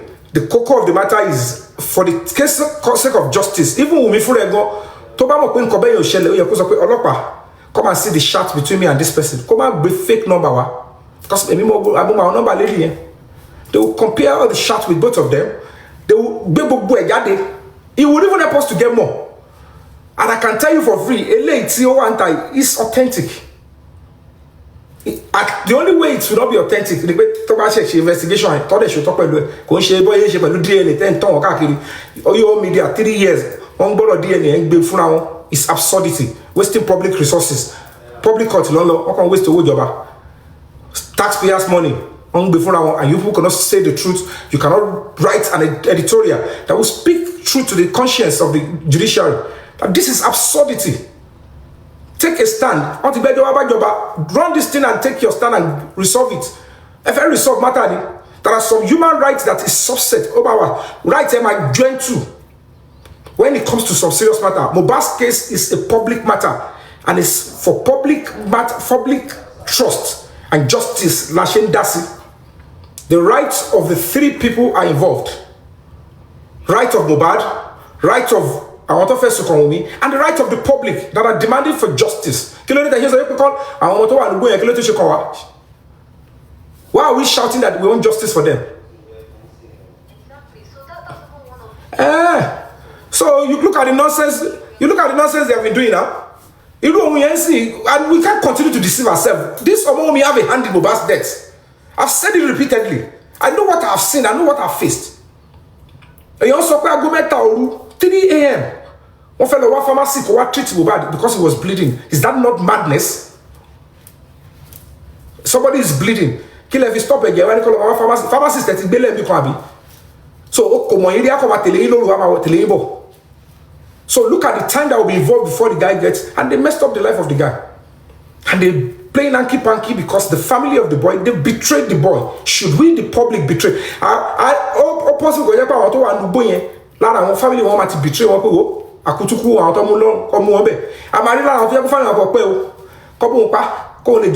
but Nigerian public, we are demanding justice and we are holding the president accountable. That's the way society should operate. That is a system.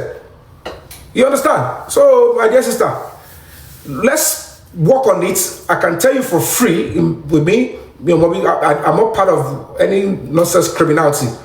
I am pursuing the cause of justice. Any new lead that I see, I will escalate it and I will give it to the authorities to work on it. And that is important because one God already arrested me. The Zomo guy, they should arrest them and they will see. Tobashi investigation orúkọ tó wà ní list àwọn tó ń pè orí nickname tó kọ sínú kíní èmi mọ̀ rí. Wọ́n á rí pé gbogbo àwọn squad ẹni yẹn náà ni. So you now begin to see that it's a statement of fact. Because àwọn orúkọ tó tòjọ yẹn is not something èmi ò gbọ́ rí, èmi ò rí rí. So by she just about me but so worry. So me they cook up uruko yen unnecessarily. You understand? I can't go the route of criminality. Only don't about go jail. Hello, base story eleje o. E ma ri wala mi o. Na ko me buy for ara ye, come buy for ara report yen. E se oto. Mo se so ni ke se gbe. Tell you pe sere o. No problem at all. But I know that like artists, we've talked about this issue, like, I've called you many times to speak about it, and I just think, entertainment industry, and like a lot is going on in the entertainment industry, but you've really put your heart like into this matter, like you are not relenting. So I don't know how like you keep yourself like going, like you will still keep that energy to keep advancing for this support. Like, do you have any personal ties with him, or is it really? And the point is this: you don't need any reason to be kind. Number one, do you get it? You don't have any reason to be kind in this world. Number two, humanity is the biggest religion, and that is what I am raised with.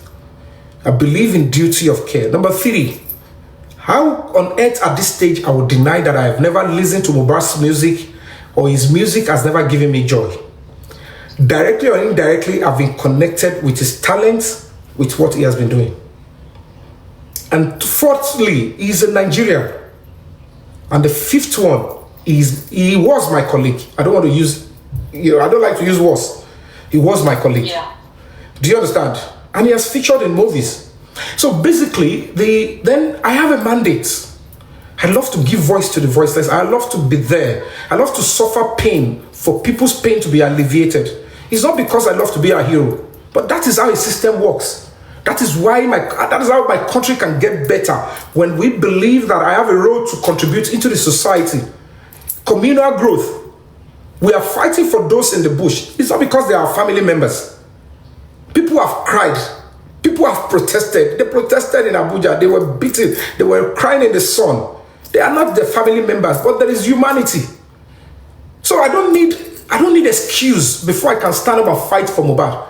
Because the same reason you think people should be the reason why they will fight for Mohbad is the same reason his own family, people that are his own blood, they turned against him. How many times? If I don't see Mohbad, show me where Adura has said, I am seeking justice for Mohbad.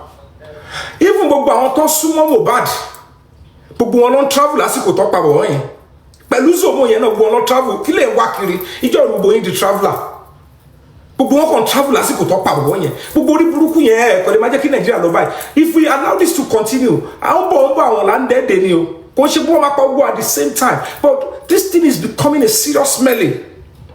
I am part of the system of Nigeria and I want it to work for you, for me, for everybody. They will be threatening people's lives.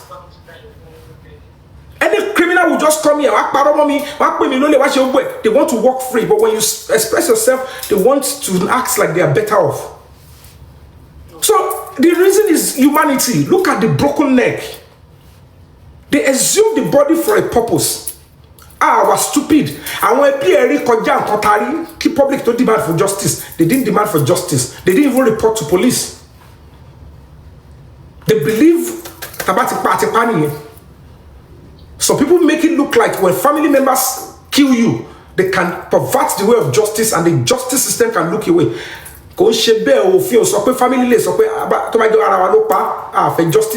No, it's a crime against the state. You understand? It's a crime against you and I. Killing Mohbad is a crime against me, you. That old woman out there, that boy there, is not a crime against his family member. That is where some sick people could not understand that. We fighting for his justice is fighting for our own lives. We don't want a repeat of such. We want such crime to be reduced reasonably. And that is the Pedistra. That is the temple at which I want you to echo your sentiment to, my dear sister. That is what Punch represents. course. So let's fight to the end. Yeah. Anybody who feels they are defamed with what is out now, they should approach the authorities. We are already in court. We have enough. You know we are in court now on the 17th. Okay, are you in Lagos or Abuja?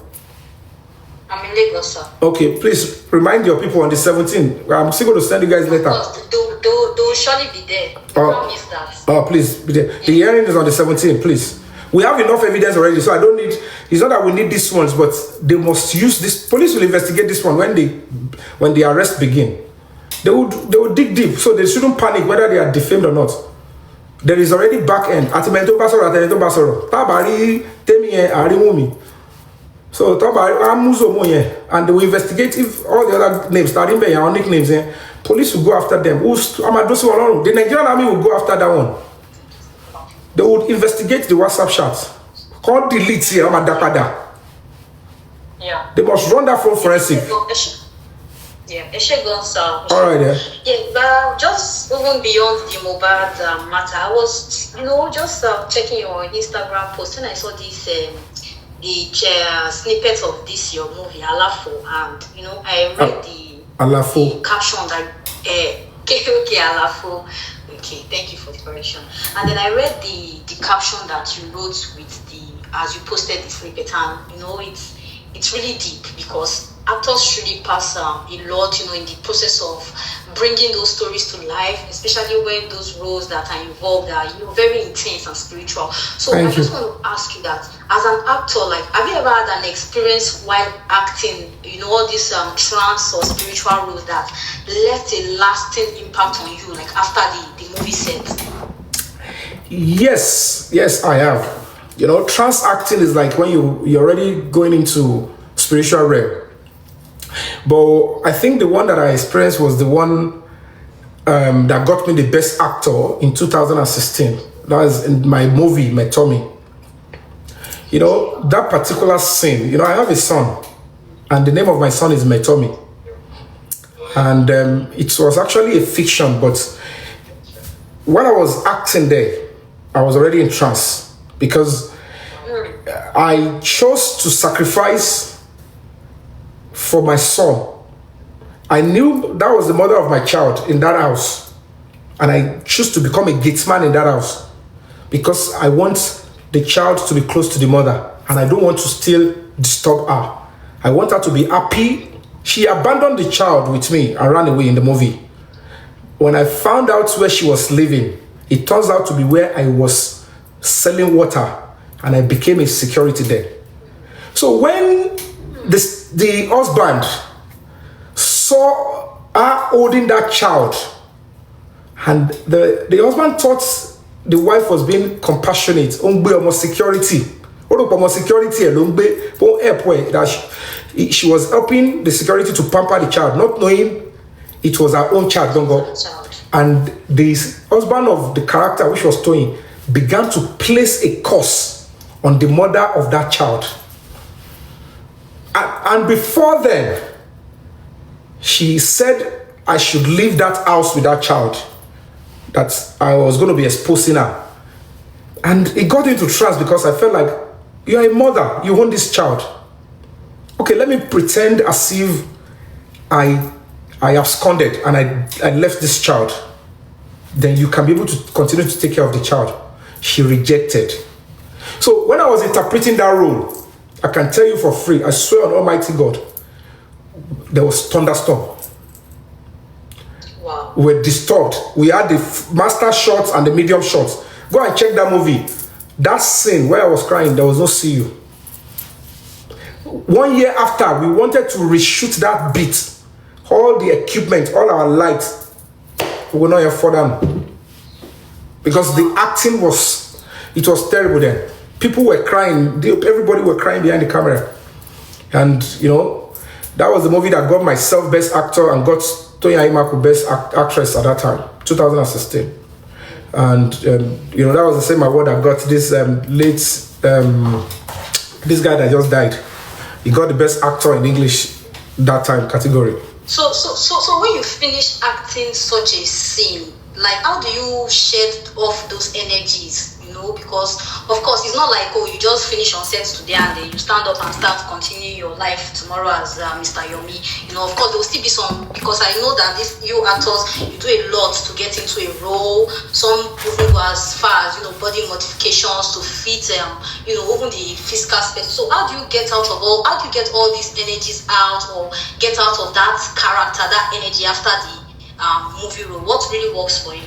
Yeah, you know, the point is, if you are a thoroughbred, as a professional actor, in your training days, you must have gone through the rudiments of switching characters, and it comes with a lot of pain. And this is what I have done over, you know, in rehearsals, personal rehearsals and all of that. And it's make-believe.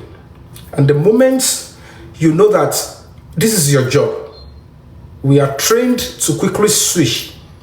It comes with a lot of therapy, but we have that inbuilt therapy that has been embedded in our system as an actor. That's why we are more like spirit. I don't share that anymore. I don't share on social media. I don't show you. That's why you can never see my movie or sort of obscene stories, and you know, I do genuine movies or storylines. So immediately you do that, you give yourself self-therapy. But to be honest with you, only that one only, and the lines and the picture will start coming, and you might go into tears. In me, because it's already part of you. And sometimes, only repeat role we are on stage okay, acting anyway. So you know, you'll be ready to remember your lines. So acting is spiritual. But of course, if you are able to, you know, to farabale, to caution to conjure before you get to whatever stage you are, to readjust and realign will come easier, but not always very faster. But so it can be disturbing, but most cases we brush it aside, we maneuver, and we move on to the next scene. Of course, yeah, I understand. All right, sir. Okay, sir. So just before you go, you know, I also saw that you've been very active talking about the insecurities, the kidnapped children, you know, in the Oyo bush and stuff like that. So just before you go, I don't know if you would like to say anything to the authorities in respect of that case, you know. What I can say is this: we have a government in place, and I will only appeal to the government of the day to understand that the people are not eating on them. We are only asking that they should do what they signed up to do. Insecurity is not good. The rights of those people in the bush that are being kidnapped has been trampled upon. They have right to safety, to protection from the governor and to the president. And now we have a serious issue. But we have a very good opportunity to take advantage of what is happening now, to instill and enforce some certain policies that will forestall these things happening again. It's only sad that we always miss opportunities in Nigeria. In reasonable countries, Ajaluba, if something like this happen and is affecting all of us, and we realize that it's not just about a particular region, it concerns all of us. It's an ample opportunity to quickly advance the course of the country. They change laws or they improve on the laws, and we all agree. You understand? As we speak now, no identity of those people involved. Even the National Security Advisor, the Nigerian Intelligence Agency, the DSS, the Nigerian Police, the IG does not even know the names. They've not released the name almost a month now. Sikiru Shekpeteri is involved, no name. So how do we know who we are even releasing them from? Even if they release them and they push them out, those ones can just walk into another place while they worship pastor and then they praise the Lord. So why can't we stop the menace of the fact that we don't have an identity? You and I don't have an identity. Recently, Bobart's wife is being accused. They asked that she should be investigated on NIN. It's a disgrace to this country. It should never even be. You cannot have a name. Lukman Abayomi Fabiyi on an NIN. Kawabokwe Rasaki Abayomi Lukman on the same NIN. It's an insult to the Minister of Home Secretary, Home Affairs. It's an insult to the integrity of the country. But most of you journalists, you overlook. It's not because of her. It's because your life and my life is already in jeopardy. We don't know them. If they can't know those ones, how would they know people that are going to do it again? These are the same set of people. That was only Jonathan. Nigerians, we came out, to call out people celebrity. But the question is, did they maintain the momentum to the end? If we have maintained, maybe we'll be talking about justice for the Chibok girls, and this one won't have happened. But the moment we abandon that, and the people that perpetrated it are walking free, they will recruit them again. They will do the same thing. After we do the same thing, now they release them, they will still be on standby to do another again. Why can't we all come together in this? And that's what I'm going to be appealing to Asiwaju Bola Ahmed Tinubu. He is a Democrat, he's a father, he believes in legacy. Building leaders alone is not what we need. Build us infrastructures that will secure the entire nation, that will protect every child. The debt we owe every child is protection. Look at innocent children. There is likelihood they will not come back alive. The way we are going, because we don't even know who are responsible for them. They cannot invade them because they are using these children as human shield. So we need to understand that what will we make out of this incident? We should all come together with the government. Let us find a way to harmonize our database. Let our borders be extremely protected. Need the job. Give us state police, give us harmonized database, give us free education for every child, compulsory free education. Then the rest will start setting itself. We should take advantage of this situation. If not, majority don't really care. They only follow the bandwagon, the trend, and immediately they achieve whatever they want to achieve with this whole eating up of a polity. They discard all of us. Tomati ready again. Just the way they went into Mohbad's house and killed him, and they are not even bringing the justice. They know they killed the boy inside his house. They know there were people trying to protect the killers of Mohbad in Lagos State.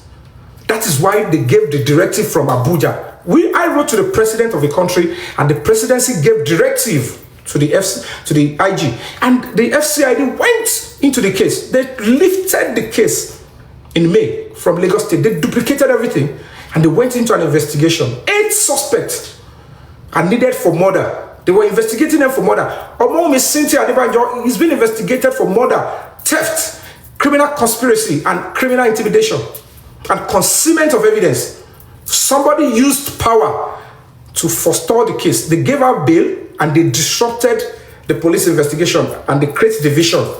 And then they have to probably stop the investigation. That is where we should have to look at. It's still the same terrorism. They terrorize Mohbad and they are terrorizing the people in this stuff. We need security.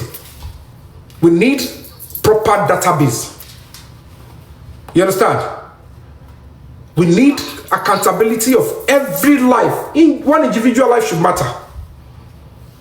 So that's my only message to the president, to the executive, to the legislative, and to the judiciary. We should come together and take advantage of this situation and build a system, a wall that will secure all of us together, and they will not, no political machineries will take advantage of abduction, terrorism, and what do they call them? Banditry again. We must find a way to stop it at this time. That is what Asiwaju should do for us. It should give us that gift. That since you have tried this now, banditry will end. This is what we will do. They should create a wall for this country. And if he give us that gift, we will never forget him in this country. Thank you very much, sir, for your detailed response. I really appreciate your time as well. You're most welcome. I just need to let you know, because people might think I was on my live video and people were not hearing who I was speaking to. So at a point, I need to let people know that I'm speaking with you, because they might say it's a lie, that is AI, it's fake. I'm not speaking to anybody, I'm just acting it. Okay? So thank you for your audience. Yes, sir. And thank you for your professionalism. Thank you. Yes, sir. Thank you so much. All right. Appreciate it, sir. Thanks. Thank Have you. a nice day. Yeah. Same here. Authority.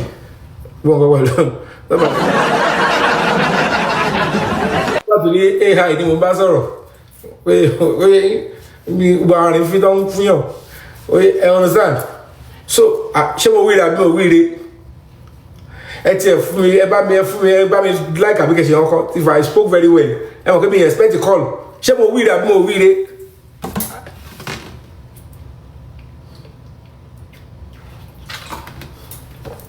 Oh, yeah, no, me low now. See, but you see, my good at that. Yeah, no, me low.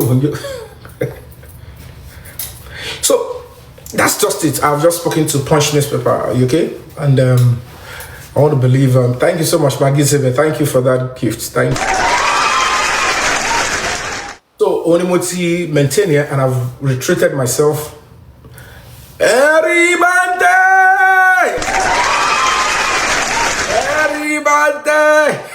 Maggie Zebe, he said, thank you so much. And she lied about me. Go where about me. Thank you so much for the gift. Thank you. I appreciate you. So, like I said, I'm not after or against anybody. No. I'm doing what I need to do under the law. I'm still going to be engaging the Nigerian. We're going to be engaging the Nigerian army. That shot, they must investigate it. And they must even go further, deeper. So, whoever is releasing those stuff, please continue to release. I will work on them. I am not one of those that will be telling people that it's a lie. It's AI. It's not genuine on social media. Ododi. And I will not be the public. The right thing to do is to escalate it and get it to where it will get the attention of the authorities, and they will work on it. You investigate. But the matter of it is submit yourself for investigation. Mobile got the justice anyway, anyhow. When she don't quite let myself and no, and if he about you. But I can tell you for free, I will never go the route of criminality. I became commit a crime. You return when she and the way they talk with you. When you are trying to concoct nonsense and you just give yourself away and then you will not come straight. Your and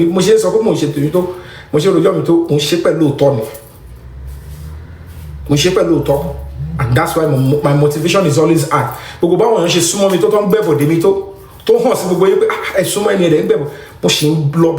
I can never be perturbed. Don't look into I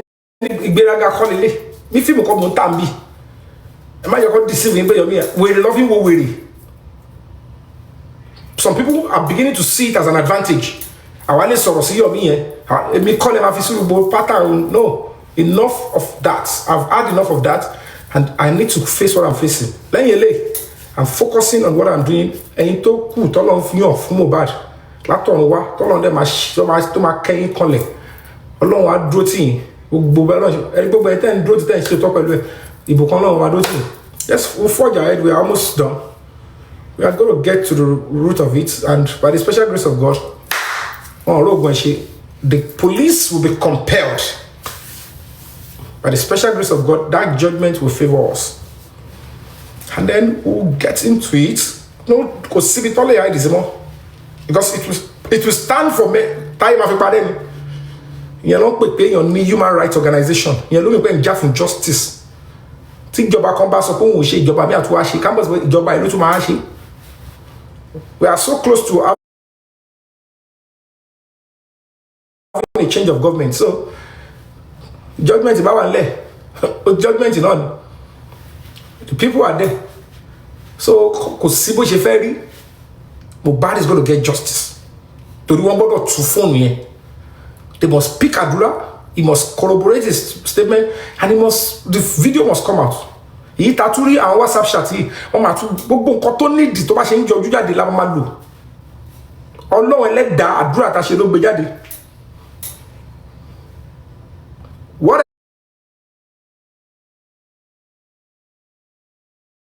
it is, it will give us our chat media.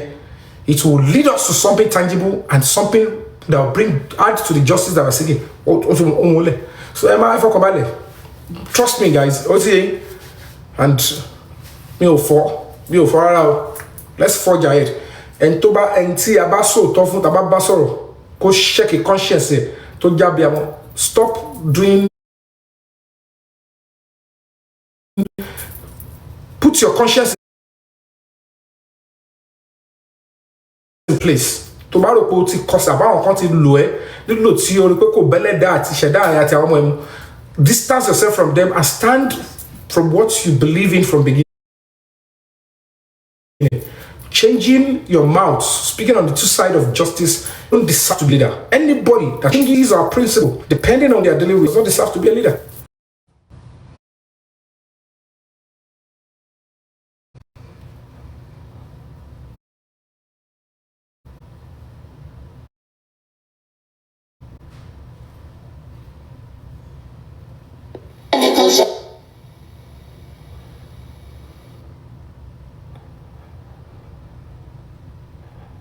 Who changes his principle?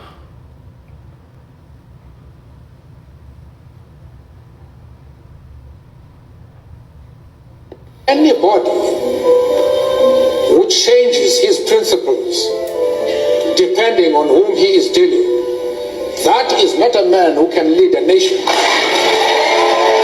Anybody who changes his principles depending on whom he is dealing with, that is not a man who can lead a nation. That's not a man. So, it's a statement of facts. They change people, they buy, they sell their soul to the devil easily. We have gone too far to turn back at this stage. Public in at this stage. At it go spiritual, agbesaye, timbawa lara àwọn tó ṣe kíní ẹ̀ á mú mi. Àti ṣe àlọ́nù court, mo ti face ọlọ́pàá, àwọn tí ò kúrò níbi tó wà tó ṣe kankan lè wá ń gbélé àwa lórí because of what? Àwọn tó kọ́kọ́ bẹ̀rẹ̀ platform tó kọ́kọ́ bẹ̀rẹ̀ sí ń dáwọ́ fún mi gan, which is the equity platform, kò lè lóhùn lòún rán mi iṣẹ́. They started by supporting. That's the first platform that donated to my NGO, to whatever I'm doing, to support whatever I'm doing. Me love a lot of owó ẹni tó bá lè sòtọ́ tó ń follow by nǹkan tẹ́ fẹ́ ṣe orí Instagram ni mo ti fẹ́ protest in court. I know I was going to do it. The moment she was strong on me, and when I came there, they said they will support me. Only no, whatever you want to support, you can drop it to the LSA, no problem. But that's the first platform. That's the first platform. Hello. Bonjour. C'est un peu igual. Moi, le live. Après, igual. All right. So, guys, I'm going to draw me low. And to Biamo Gidi, I am on the front line, risking my life. I need your prayer. I need your motivation. And to that's who you are. You know who you do. You can continue to do the opposite. It's none of my business. I won't know. What on Shabusi, Otonito Zombie, Otonito Zole, continue with it. Omotoku, Ishedamolomo, millions Ubori, Afbuborito Jade, Ishedabuborito bid from justice to one, O Mapada dying ledger, Buboya Dure Roye, Afituba Shoto, Poton Shabusi. Gbadure royen gbogbo itano di ti wa ti run atomo e ma bere se jáde láyé e ma baba láyé for what? Because le sọ pé were important to millions of Nigerians that came out with their pain. And Mohbad must get justice. Àwọn ilé ojú ẹ má lò kókó lè ṣẹlẹ̀ mọ́ torí pé láti wọ́kọ́ tú irọ́ wọn yẹn ibi source irọ́ wọn yẹn láti fẹ́ ṣiṣẹ́ débẹ̀. Àwọn tó wà involve èmi tẹ́mi ń bọ́ta sọ fún yín pé a ní sẹ́ẹ̀ tó bá tú gbogbo ẹ̀ dáadáa I am suspecting this baba he has something ó lẹ́bọ̀ lẹ́rù and not because of anything èmi kọ́ mo ní gbogbo tí mo tó fún mi ní reason they did it voluntarily by themselves coming out to defend their kìnnì kan zomo kìnnì absurdity. Tìbí Zomo yẹn náà ló tún béèrè pé òun máa jẹ́wọ́ bẹ́ẹ̀ òun náà ló sọ pé fídíò ẹ̀ òun máa sọ ogun kan tó bá ti nìhun náà tí òun yẹn bá ṣe mistake pẹ̀lú interview èmi máa kọ gbogbo jágbe kí ni gbogbo jọ́dọ̀ rẹ̀ it's a genuine conversation gbogbo wọn ni tọ́bi tọ́jọ́ kóra wọn sí ilẹ̀ máa mú gbogbo wọn ara máa ní wọn nǹkan máa ṣe wọ́n èèyàn kan máa bí mo bá láìfù dé kí ẹ máa bèbí ti ṣe ní ti pẹ́ we know the truth.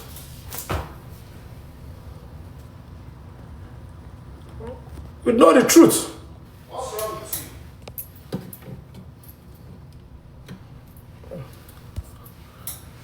Bá ṣe gbọ́dọ̀ ṣe nìyẹn.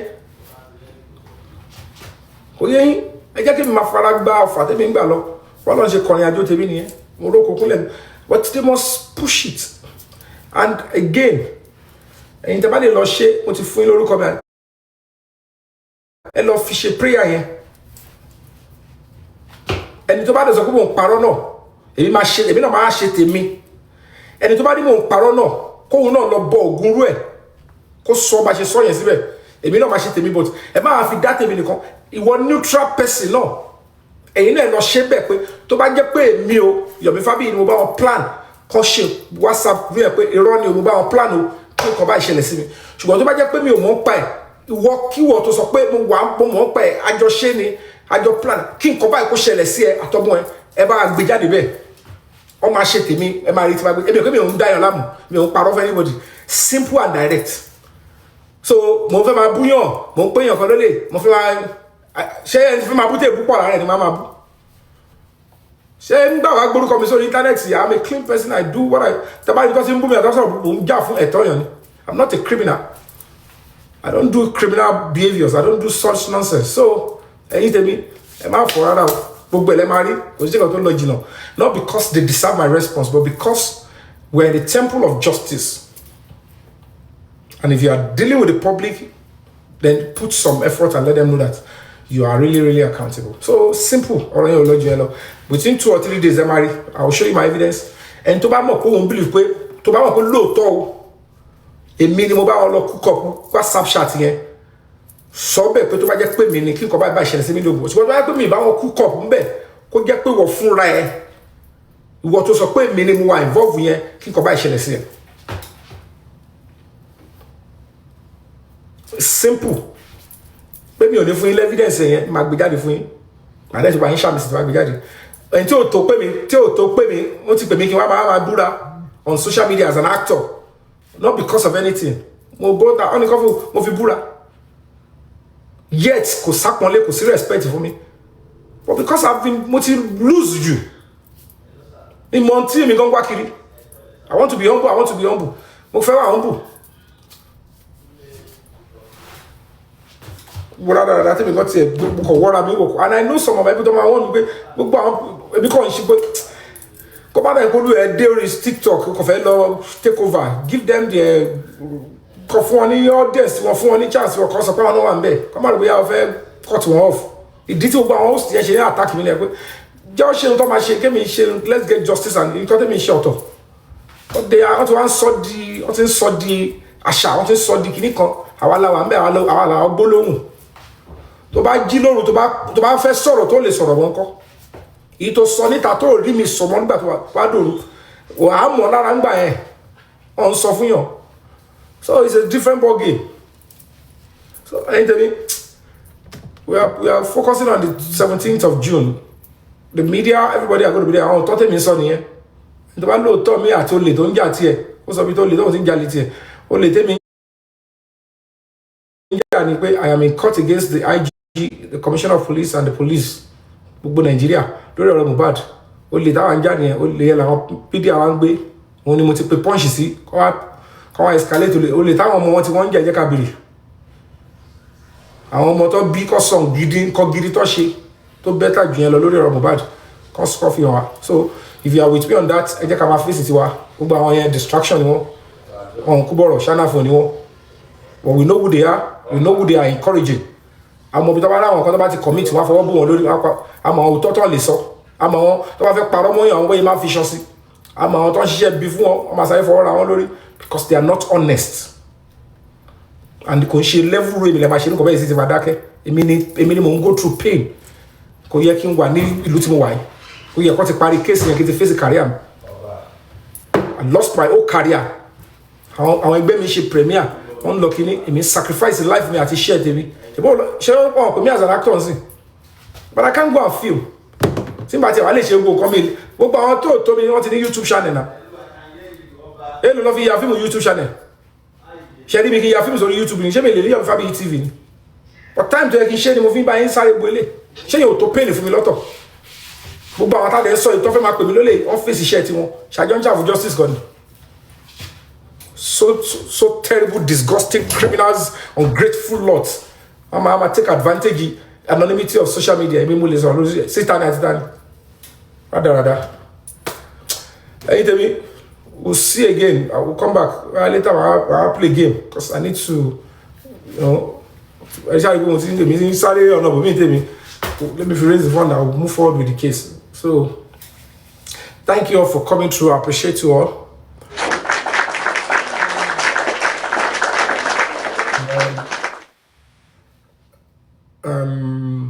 Don't forget on the 17th we are going on. We've done some few billboards and we planning on how to come out in full gear. We're coming out in full gear on the 17th. I require media and they are going to be there. I'm aware. So we need to do all we can, mobilize, get everything done. And we need to get all our activists, our volunteers in Abuja and its environs to be there. So that the message will be loud and clear. So that the presidency will say, you know what? We need to clear this side too, so that the public can trust us in this area too. How many of these things don't matter? So I don't know where I should Only to you know, I should take my body. Well, if I win election, I should need lots of side gidi. Everything. Tabari lasiko. Anyone my word going. Go share it. Talk with that. More is coming. You see that more is coming. I'm gonna continue campaigning. So thank you so much for listening. Thank you. And to any of my lovely fans that feel slighted with whatever, I don't know what I've only expressed myself and opened up my heart. I mean, I'm going through a lot of pain. Not because, weigh me down, but I must be able to express myself with my pain so that people can understand where I'm coming from. I must speak up. And to face àwọn èèyàn tí ò tiẹ̀ ní kankan ṣe pẹ̀lú ọ̀rọ̀ justice tó lè parọ́ mọ́yàn tó lè fẹ́ tó bá dá àwọn tó wá ń ba justice jẹ́ tán fọ́ra olórí, then something is fishy. I have right to react. So tó wà bẹ́ẹ̀ nìyẹn ẹlẹ́dàá ẹ bá rí pé mo ò ní right láti react yẹn kó lọ ṣẹ́ kọ́kọ́ lọ ẹ̀. I get what I'm saying. Torí we have to be honest in this struggle together. We have to know who we are trusting and we are relying on. So to this end, I want to say thank you all for coming through. To those of you that are genuinely still standing, ẹlẹ́dàá ọmọ tẹ́ ń dúró tì yẹn kò ní jẹ́ kẹ́kẹ́ gbá kó lórí ọmọ tẹ́ bí o. Ṣùgbọ́n wọ́n tó bá ní platform àbò ní kíní kan tó wá ń ṣe àbùsí tó ń ṣe tánàdì gbogbo ìṣòro àti ìdààmú tí mo bá dì rí kò sí bí ó ṣe ní padà jẹ́ tọmọ ẹ̀ o. Gbogbo wọn tó dúró sí kọ̀rọ̀ bì kan tó gba owó ẹ̀jẹ̀ ọ̀nà èyí tó wọ̀ sí ju mo bá dìlọ́run ló máa rí. Ó dẹ̀ ti dèbò ti dìran tó àbàwọn èṣù ilẹ̀ ti gbà ilẹ̀ ti gbọ́. Ilẹ̀ tó lanu tó gba Mohbad yẹn tó padà release ẹ̀ ó ti gbọ́ ó ti gbà ìtasọ́lé ló ti dàṣẹ àfi tẹ́ bá dúró sórí òótọ́ tẹ́ ṣe normal thing and that will be whoever you are àfi tó bá mí tí ó ṣe pé nóòbù lọ ti yọ jáde àbọ̀fagbẹ́bẹ̀ gbé jáde ní ìtasọ yóò lè ṣe kò lè ṣe ká máa sọ́n bí nìkan wọ́n máa ṣe lọ Sunday ogun mo ti promise yín yẹn fọkànbalẹ̀ ó máa ṣẹlẹ̀. Thank you and God bless you. Thank you all. I gotta go now. I'll see you guys later. And I continue to be yours truly. Bless you all. Bye. Shine back up. Love you. Thank you. Maggie Sebenis.